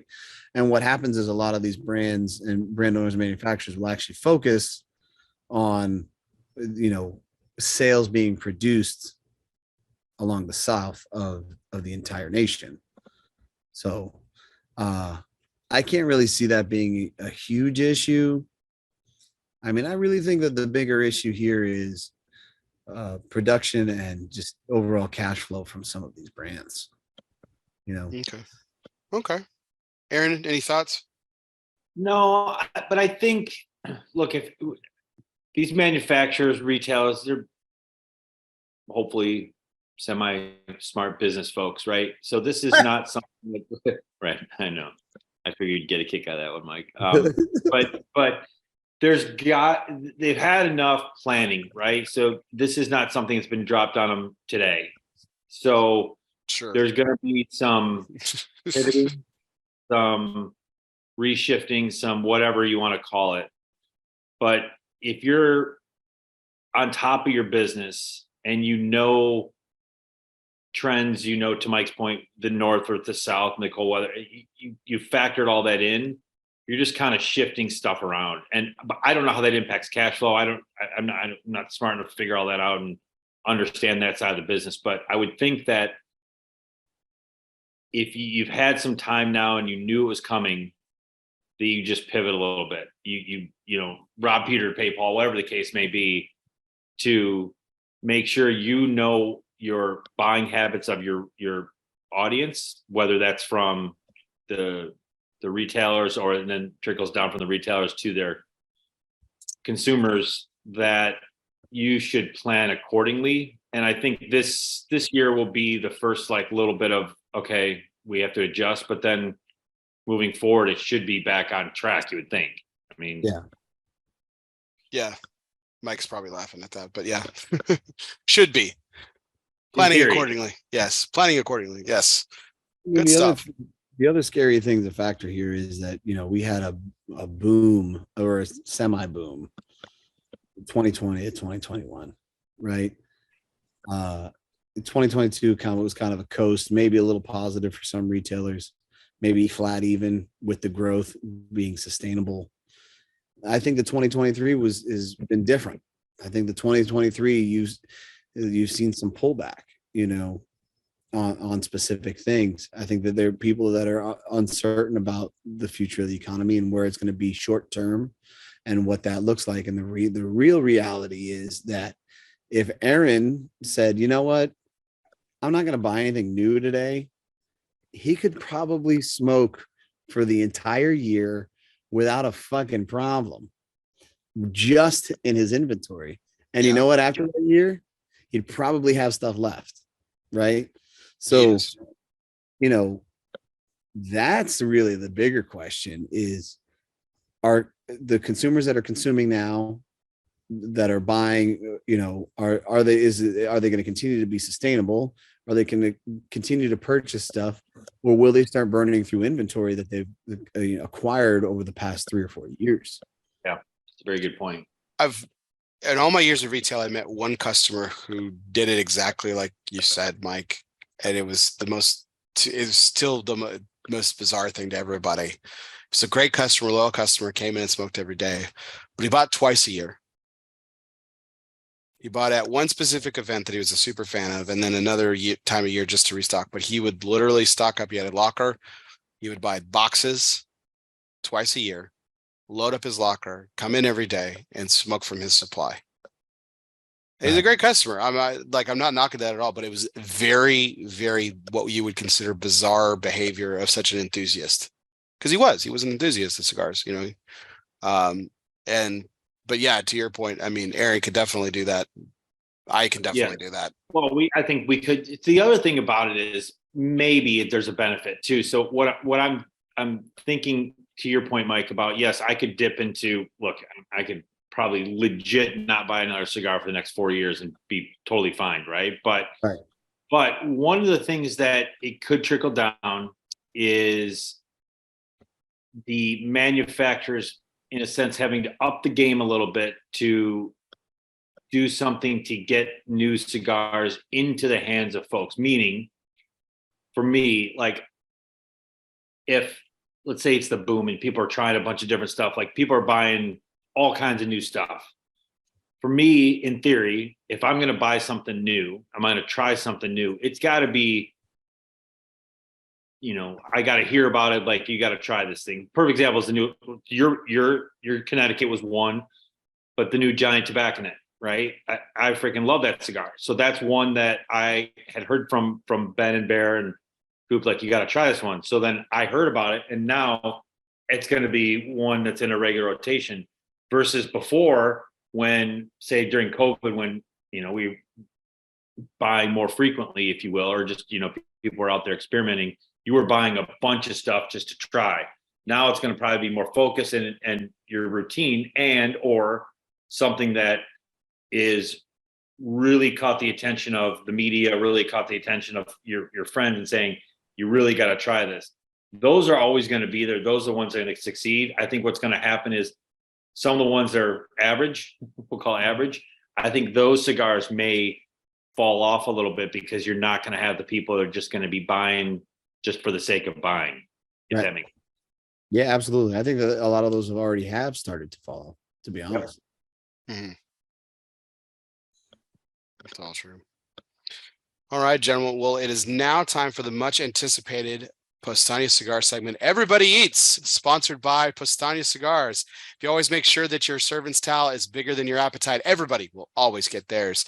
Postania Cigars is more than just great cigars made by cool people. They embody an attitude of gratitude and grit.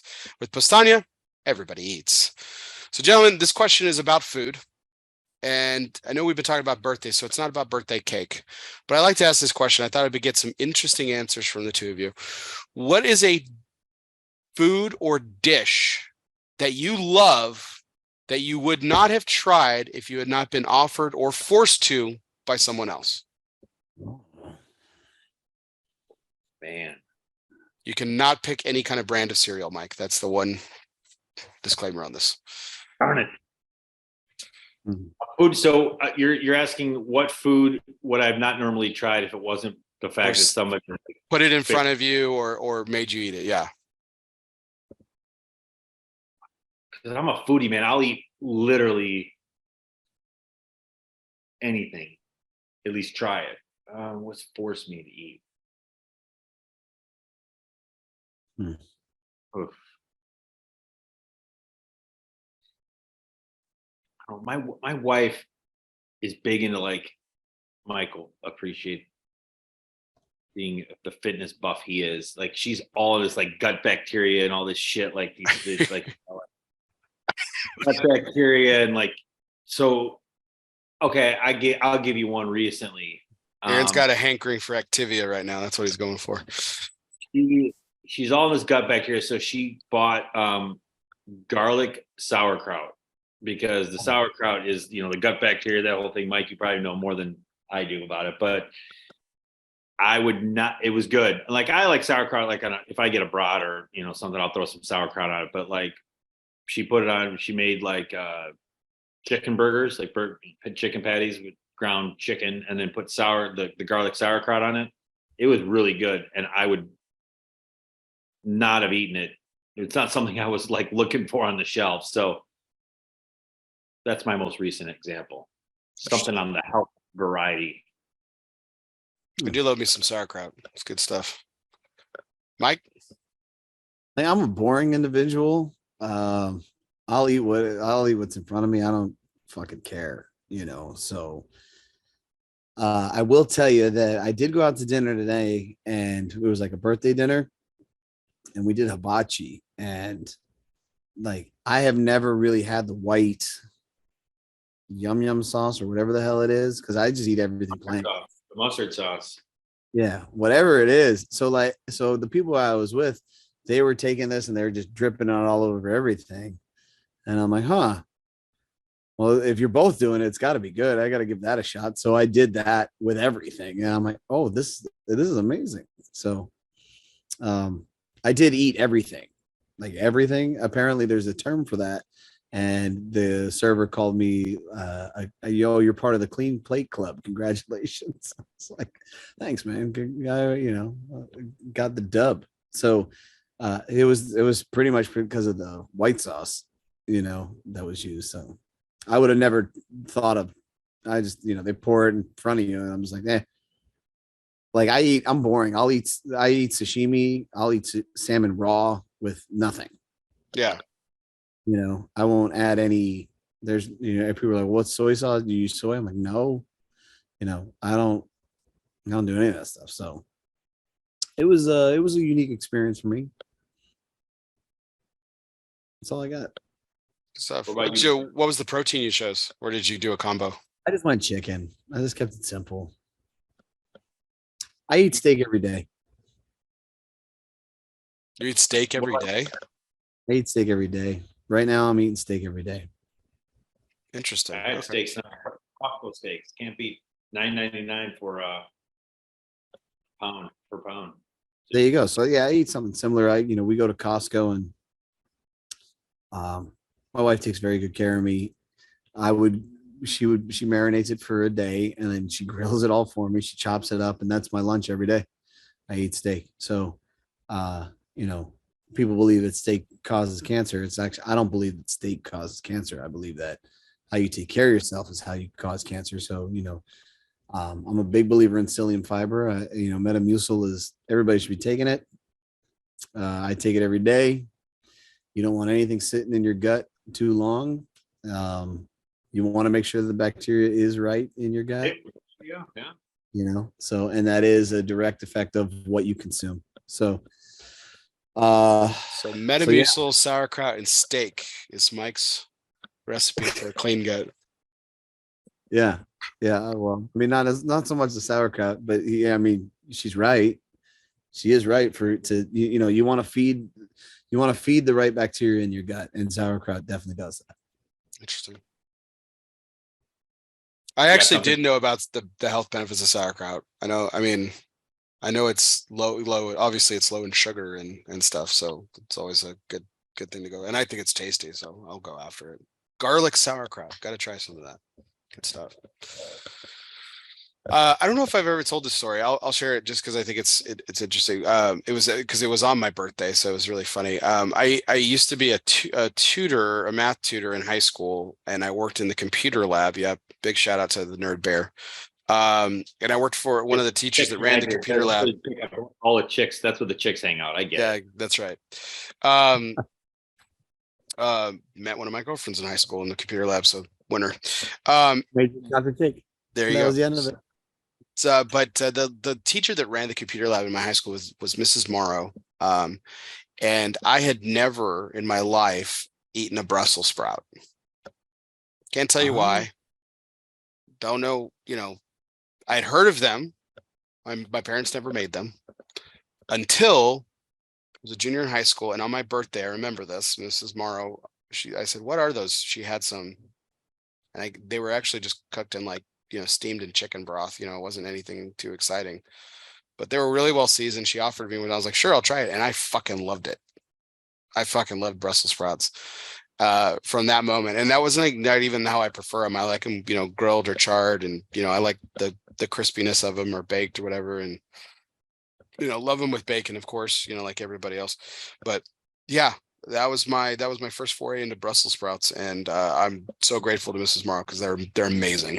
Had some yesterday, had some this week.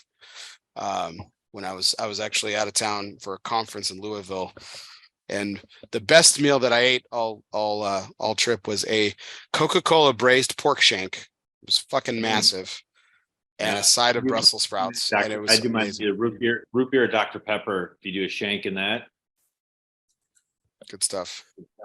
It's fantastic.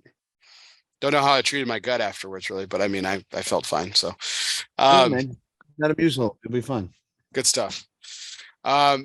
Well, that is our Everybody Eats segment, sponsored by Postania Cigars. If you always make sure that your servant's towel is bigger than your appetite, everybody will always get theirs from Postania Cigars. Is more than just great cigars made by cool people. They embody an attitude of gratitude and grit. With Postania, everybody eats. Well, on to our next segment, gentlemen. This is our asylum moment. Refuge is more than just a physical place. It can be a state of mind. Some of life's greatest reflections can be found in our own personal asylum. Moments like these were made for Asylum Cigars. Light up an asylum and choose your refuge.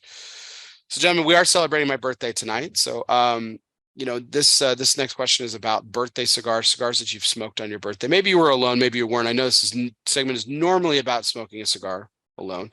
I have my cigar selected for my birthday. It's going to be the SBC 22. But what's a cigar that you remember that you really enjoyed smoking on your birthday?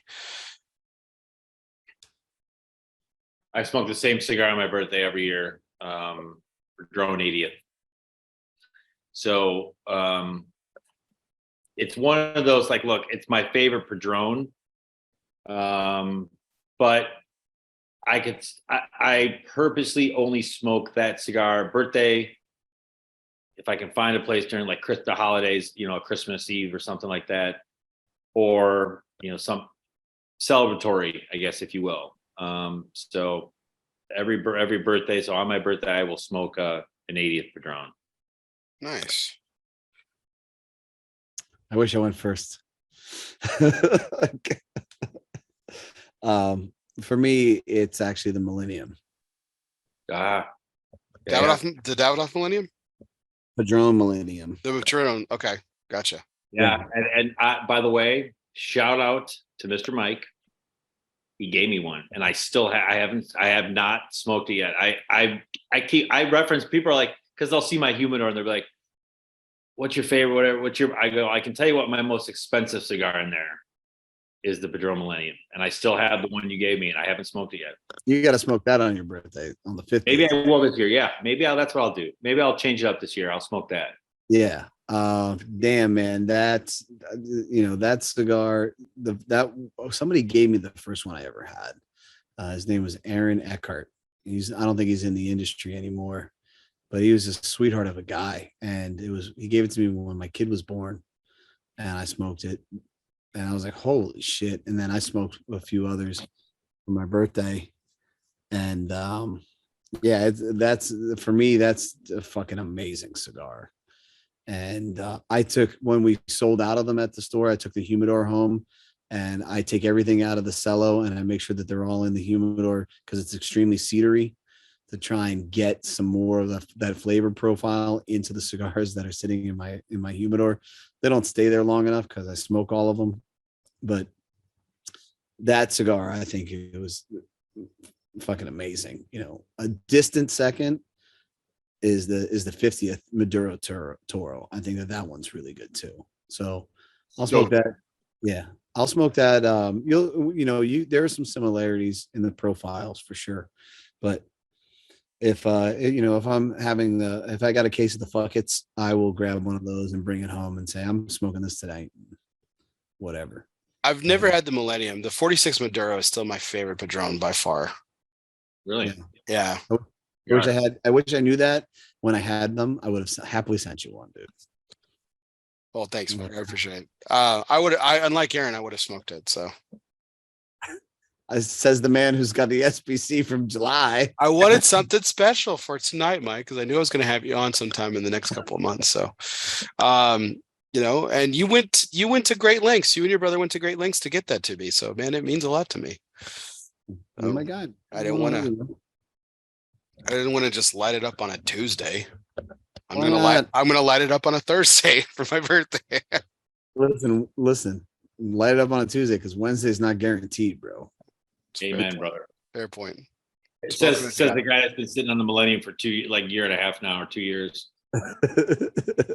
Well, you've been waiting on this the age of 50. So there you go. Good point. All right, two more segments, gentlemen, and we can cap this. We can cap this meeting and show a wrap here. But this is this or that, which of course is just a rapid fire segment. I give you a choice of two things, and you just pick one or the other. So for your birthday, is it cake or is it another type of dessert?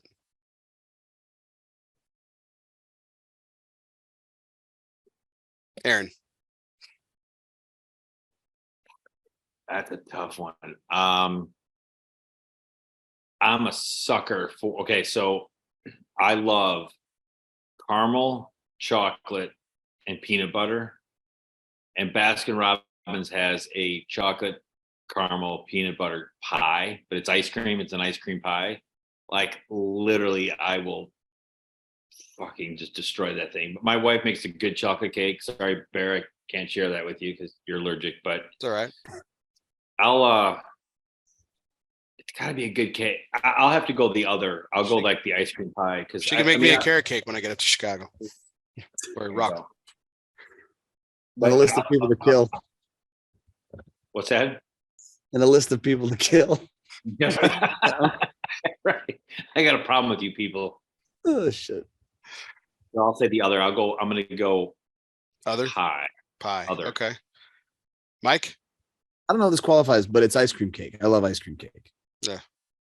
So Yeah. I would Yeah, I say, think it falls in the other cacategory, I think. I don't think it's cake. Mine's a It's like- cake. I didn't know if mine's a pie or cake. It's ice cream. Exact same thing. Yeah. So there was one year somebody else was trying to get the cake for my wife, and they said, "Oh, what does she like?" I was like, "Oh, she loves ice cream cake." They're like, "Wow, I've never heard that before." So they got the ice cream cake, and she's like, "Yeah, I don't really like ice cream cake." So Savage, man. yes. What are you going, Bear? Like I said, I have carrot cake every year on my birthday. I'm a traditionalist, as a lot of people know, so I do it. But I outside of that, I'm normally just not a cake person. It doesn't really get me going because it's just desserts in general are very, I have a love-hate relationship with them, mostly because I don't have a sweet tooth like you, Aaron, but there's not many that I can have because people love to fucking put chocolate on everything. Cheesecake. Like cheesecake's not even safe anymore in a restaurant because they'll fucking drizzle Hershey's all over that shit. Like, oh, god damn it. Well, I'm out. Thank you. Appreciate it. Like, oh, it's a garnish. Well, I still can't eat it. Thank you very much. So it's desserts in general, but I love my mother makes a brilliant peach cobbler that I still to this day will eat. I'll eat that hot. I will eat it cold. I will eat it room temperature. I fucking love her peach cobbler. It's amazing. And if she made that for my birthday, I would not be disappointed for sure. So, but overall, I'm a traditionalist. I'm going to have my carrot cake, and apparently, I'm a, serial killer according to Mike. So, so on the subject of cereal, the next question is cereal with or without marshmallows?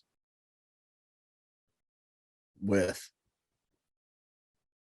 I'll bring him both. You know what? Definitely with, but I don't have. I mean, I'm a cereal junkie. I mean, it's so bad. Fuck. I mean, it's so bad for you. But I mean, which Not ones the way are you Mike going eats with? it. Well, right, but which ones are you going like? Does Count Chocula maybe have marshmallows in it? Which ones are you going with the marshmallows? Hot chocolate has marshmallows. Lucky Charms, obviously. Lucky Charms. Love You me know, some you Lucky Charms. get the rainbow with the Lucky Charms. Mm-hmm. Yeah. We used to at college dorm freshman year cafeteria had Crunch Berries. Oh, Captain Crunch, the Crunch Berries. Oh yeah. You're sure, but just devour it. I will destroy any kind of Captain Crunch. Man, the classic Crunch Berries, peanut butter, fuck it, doesn't matter. So good. Yeah, I had to stay away from cereal, man. It got me into trouble. I ate it all the time, man. I went through boxes of it. It's the same reason why I got rid of peanut butter out of my life. Just too addicted to it, man. Just fucking love it. I tell you what, the organic peanut butter at Costco. Try that shit out, dude. Yeah, I can't, man. I can't. I haven't had peanut butter. I haven't had peanut butter in 6 years. 7 years. Coming up on 7 years. Yeah. I ate too much of it, dude. Too much. No self-control whatsoever when it came to peanut butter. Terrible. You hear all this. You don't eat. I love Brussels sprouts. I'm not eating peanut butter. I can't have chocolate. Fuck, bro. No. Dude, I just, man, I was going through jars. Like, you don't understand. Jars a week. Plural. That's Pretty impressive. That's a problem. It's a problem. It's- So, on to cigars. Between these two Vitolas, a Corona or a Churchill, what are we smoking? That's not a question. no. Corona. Yeah, obviously. Get too bored with the Churchill? What's the hate on the Churchill for? Flavor profile is going to be better on the fucking with the smaller gauge. Although if you look at Cigar Aficionado, I mean, they were all over the Churchill this last year, but I'm going Corona. I think the flavor profile. I think I think too the Churchill, especially not all, of course. Everyone's gonna say, "Well, have you tried this?" But it gets very muddled, especially that back half of those Churchills. Corona, the Coronas, you can smoke them down to the nub. The Churchill to me gets muddled towards the setback half.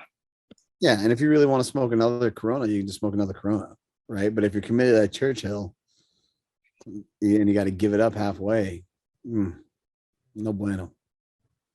I think Churchill's a very underrated size. I do prefer the Corona though, but for sure. So it's funny that Aaron mentioned Cigar Aficionado. That's the next question. So prediction for the number one cigar of the year for Cigar Aficionado is it going to be a Cuban or non-Cuban? Like it's been the last. It was Cuban last year. They never do Cubans back to back. I think it's a great question. So let's go deeper. Do you guys have a prediction of a cigar or a couple you think might be, or are we just keeping it? I'm gonna throw out a couple suggestions, but we can keep it. I think it's gonna be non-Cuban. They're not going back to back Cubans. Right. Well, Padron hits top 5. Rocky hits top 5. LFD. Well, so Mike, on that note, I think they're like dying to give Rocky a cigar of the year, but I don't think he's got anything. That ALR second edition's ranked really high right now. Yeah. But that's not going to be a cigar of the year. I've got 3 knowing in prelude to this question. So here's my early in the door possible top 3. I just smoked it. Kind of feels like it could be to me the My Father 100-year Annos.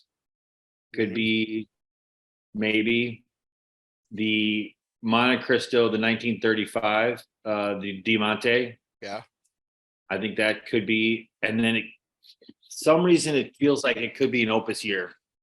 Yeah, I think it's going to be a Fuente. I think it maybe the double Chateau or I don't know, the Opus or something. It feels like could be a Fuente year. Yeah, it's been a little bit since the Eye of the Shark dropped. So yeah, it's probably gonna be a Fuente.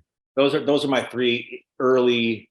They liked the original 35. I think it was number 2 or 3 2 years ago. The Diamante fits what they're kind of, but I could be that My Father. That Annos is damn good, but so probably won't be for number 1. But that Annos is really good. I think that's going to be high up, and it's going to be, My Father's going to be on the list anyway. So you got to pick one from the My Father. I think those are my 3 that I have right now in my could be cigar of the year, but I say definitely non-Cuban. I like that Diamante pick. I think that's a good one. But I mean, that 100 Años from My Father's the best fucking cigar he's ever made. Agreed. I'll fucking say it. That thing's immaculate. It's amazing. So, all right, moving on to some food here. Cheez-Its or Goldfish? Or backyard, I should say. Cheez-Its, okay. Cheez-Its cheesier. Now, you know what's funny? So Mike, back to my wife's, whole gut bacteria trying to get my kids to eat healthier. So she goes to Aldi and gets the organic Cheez-Its and then dumps them into the box of what my kids think are the normal Cheez-Its. They caught her and now they won't eat they're like, and they didn't even know it for 6 months. And she's like, see, I told you guys wouldn't even know the difference. And as soon as they found there's a difference, they won't eat them now anymore. So I like the Cheez-Its because you get more cheese residue on your fingers than you do the Goldfish. A little salty. Are you guys familiar with the Spice Blend Danos? He's all over like Yeah. social media and stuff. Mhm. So he has this Cheez-Its recipe where he takes cheddar cheese, and he like makes little squares out of them, and then he like slow bakes it for a really long time and basically creates his own Cheez-Its with Danos seasoned on it. I tried it. It's so good. It's crazy. It works. It's nuts. So back to candy. So candy bars or loose candy like M&M's, Skittles, Hershey's Kisses, things that are individually wrapped or packaged or eaten individually.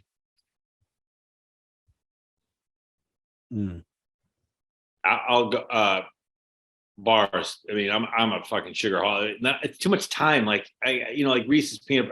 I don't want to take all the wrappers off all the time, one after another. It's just too much manual work. Give me the Reese's bars. Pieces are for, man. I know. I love fucking peanut M&Ms. I mean, I like it all candy, but I love peanut M&Ms. So I go to Costco and get the big jar, and I scoop my hand in there with the peanut M&Ms. But I'll go bar just because it's less work.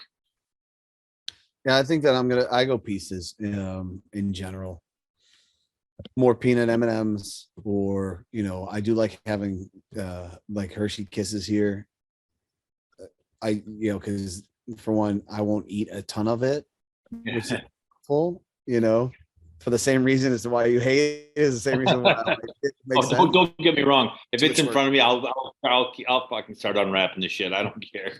The other thing that I like to do with my kids before I leave, if I'm gone for 3 or 4 days or whatever, I leave Kisses for every single day. So I like to make sure that they're kind of in the house all the time. Or if they're not, I re-up them, and then I spread them out for them. So that's cool. That's really cool. Bath or shower? Who the fuck has time for a bath? I'm not sitting in my own filth. You're sitting in your own fucking shit. No way. Fucking shower. Opportunity to smoke a cigar. I mean, shit, it's not the worst thing in the world. You ever bathed and you've bathed and smoked a cigar? Yes. Like I've been in a hot tub and have a cigar, but I've never. To Mike's point, like I don't have fucking an hour to sit in a bathtub and smoke a cigar. My luck, I'll ash in the fucking tub. Then I got this all over. No, fucking. Have you ever showered with a cigar? That's just stupid, Aaron. No. Right. There you go. So fucking shower. Because the water's coming down, it's gonna get all over your cigar, and it's gonna get all wet and everything. That's no. Come on, man. Wet tub. No, I'm not sitting in my own filth. No way. Shower. Sitting in your own filth. Take a shower, then take a bath. My God. My gosh. I didn't think that was gonna be the most polarizing question tonight. Jesus. Last question of this or that. When it comes to school, history or math? Ooh, that's kind of a tough one, man. Everybody knows my choice, so or should. I would have to say history. Same. Awesome. Yeah. You guys picked the right one. It's good stuff. Awesome. Well, gentlemen, that will leave us to the last question of the evening. Thank you so much for participating. But just for kicks, it is our curveball segment, and there's actually 3 questions to our curveball segment. So, but they're all related. And it is, of course, our Dunbarton Tobacco and Trust curveball segment. Fastballs or curveballs, it doesn't matter since the company's inception. Steve Saka's been knocking them out of the park 8 consecutive years. Count them up. Yes, 8 consecutive years in the consensus top 3. Congratulations to our good friend, Mr. Steve Saka, who would have been here tonight if it hadn't been for scheduling conflict. Mike still would have been on the show, but yes, Aaron would have been, probably left off. So I probably would have had him anyway. So anyway, gentlemen, thank you so much for being a part of my birthday show. So here is our curveball question. It's a 3-parter. Okay. If someone wheeled a big birthday cake into the middle of your birthday party, where people jump out of, the big birthday cakes where people jump out of, who would you love most to jump out of the cake, least to love out of the cake, or the most likely person to jump out of the cake? So who would you most love to come out of the cake, least love to come out of the cake, and who is most likely to jump out of the cake at your own birthday party? Aaron, what are we doing? You, Mike. All right. Well, the first one would be my father. I'd just love to see him again. So That would be the person to jump out of the cake that I love to see. As far as least, I mean, I could think of specific retailers that I fucking hate that I would not want to see, and if they jumped out of the cake, I wouldn't be at all happy to see them. Maybe I would be happy to see them if I killed them, but the world would be a better place without them. Let's be honest. Bear can kill him. Yeah, apparently since I'm a serial killer, yeah. I like what's even scarier about this is now that you've been downplaying it, it worries me even more. Like, yeah, because I'm a serial killer. Most likely to pop out of the I just cake. never had the correlation between carrot cake and serial killer before, so I'm still shocked and appalled over here. That and I love Brussels sprouts. I mean, I mean, you ate peanut butter by the jar. Yeah, I did. I mean, what was the favorite thing to have peanut butter on? A spoon. That's exactly what my answer was. Listen, a lot of your eating habits at this point correlate with someone that may or may not have a certain set of special skills. That's all I'm saying. Most likely would probably be one of my idiot friends. Palmer, right? Come on, just say it. Just fucking say it. Palmer. Yeah, he would totally do it. Yeah. Yeah. I figured Palmer was either going to be the person you would least want to see, and the most likely. I thought he was going to go back to back for you. Right. We love Palmer. Shout out to Palmer. All right, Aaron. Most that you would most want to see jump out of the cake. Who's jumping out of the cake, and you would love to see him? Fuck, I don't even know.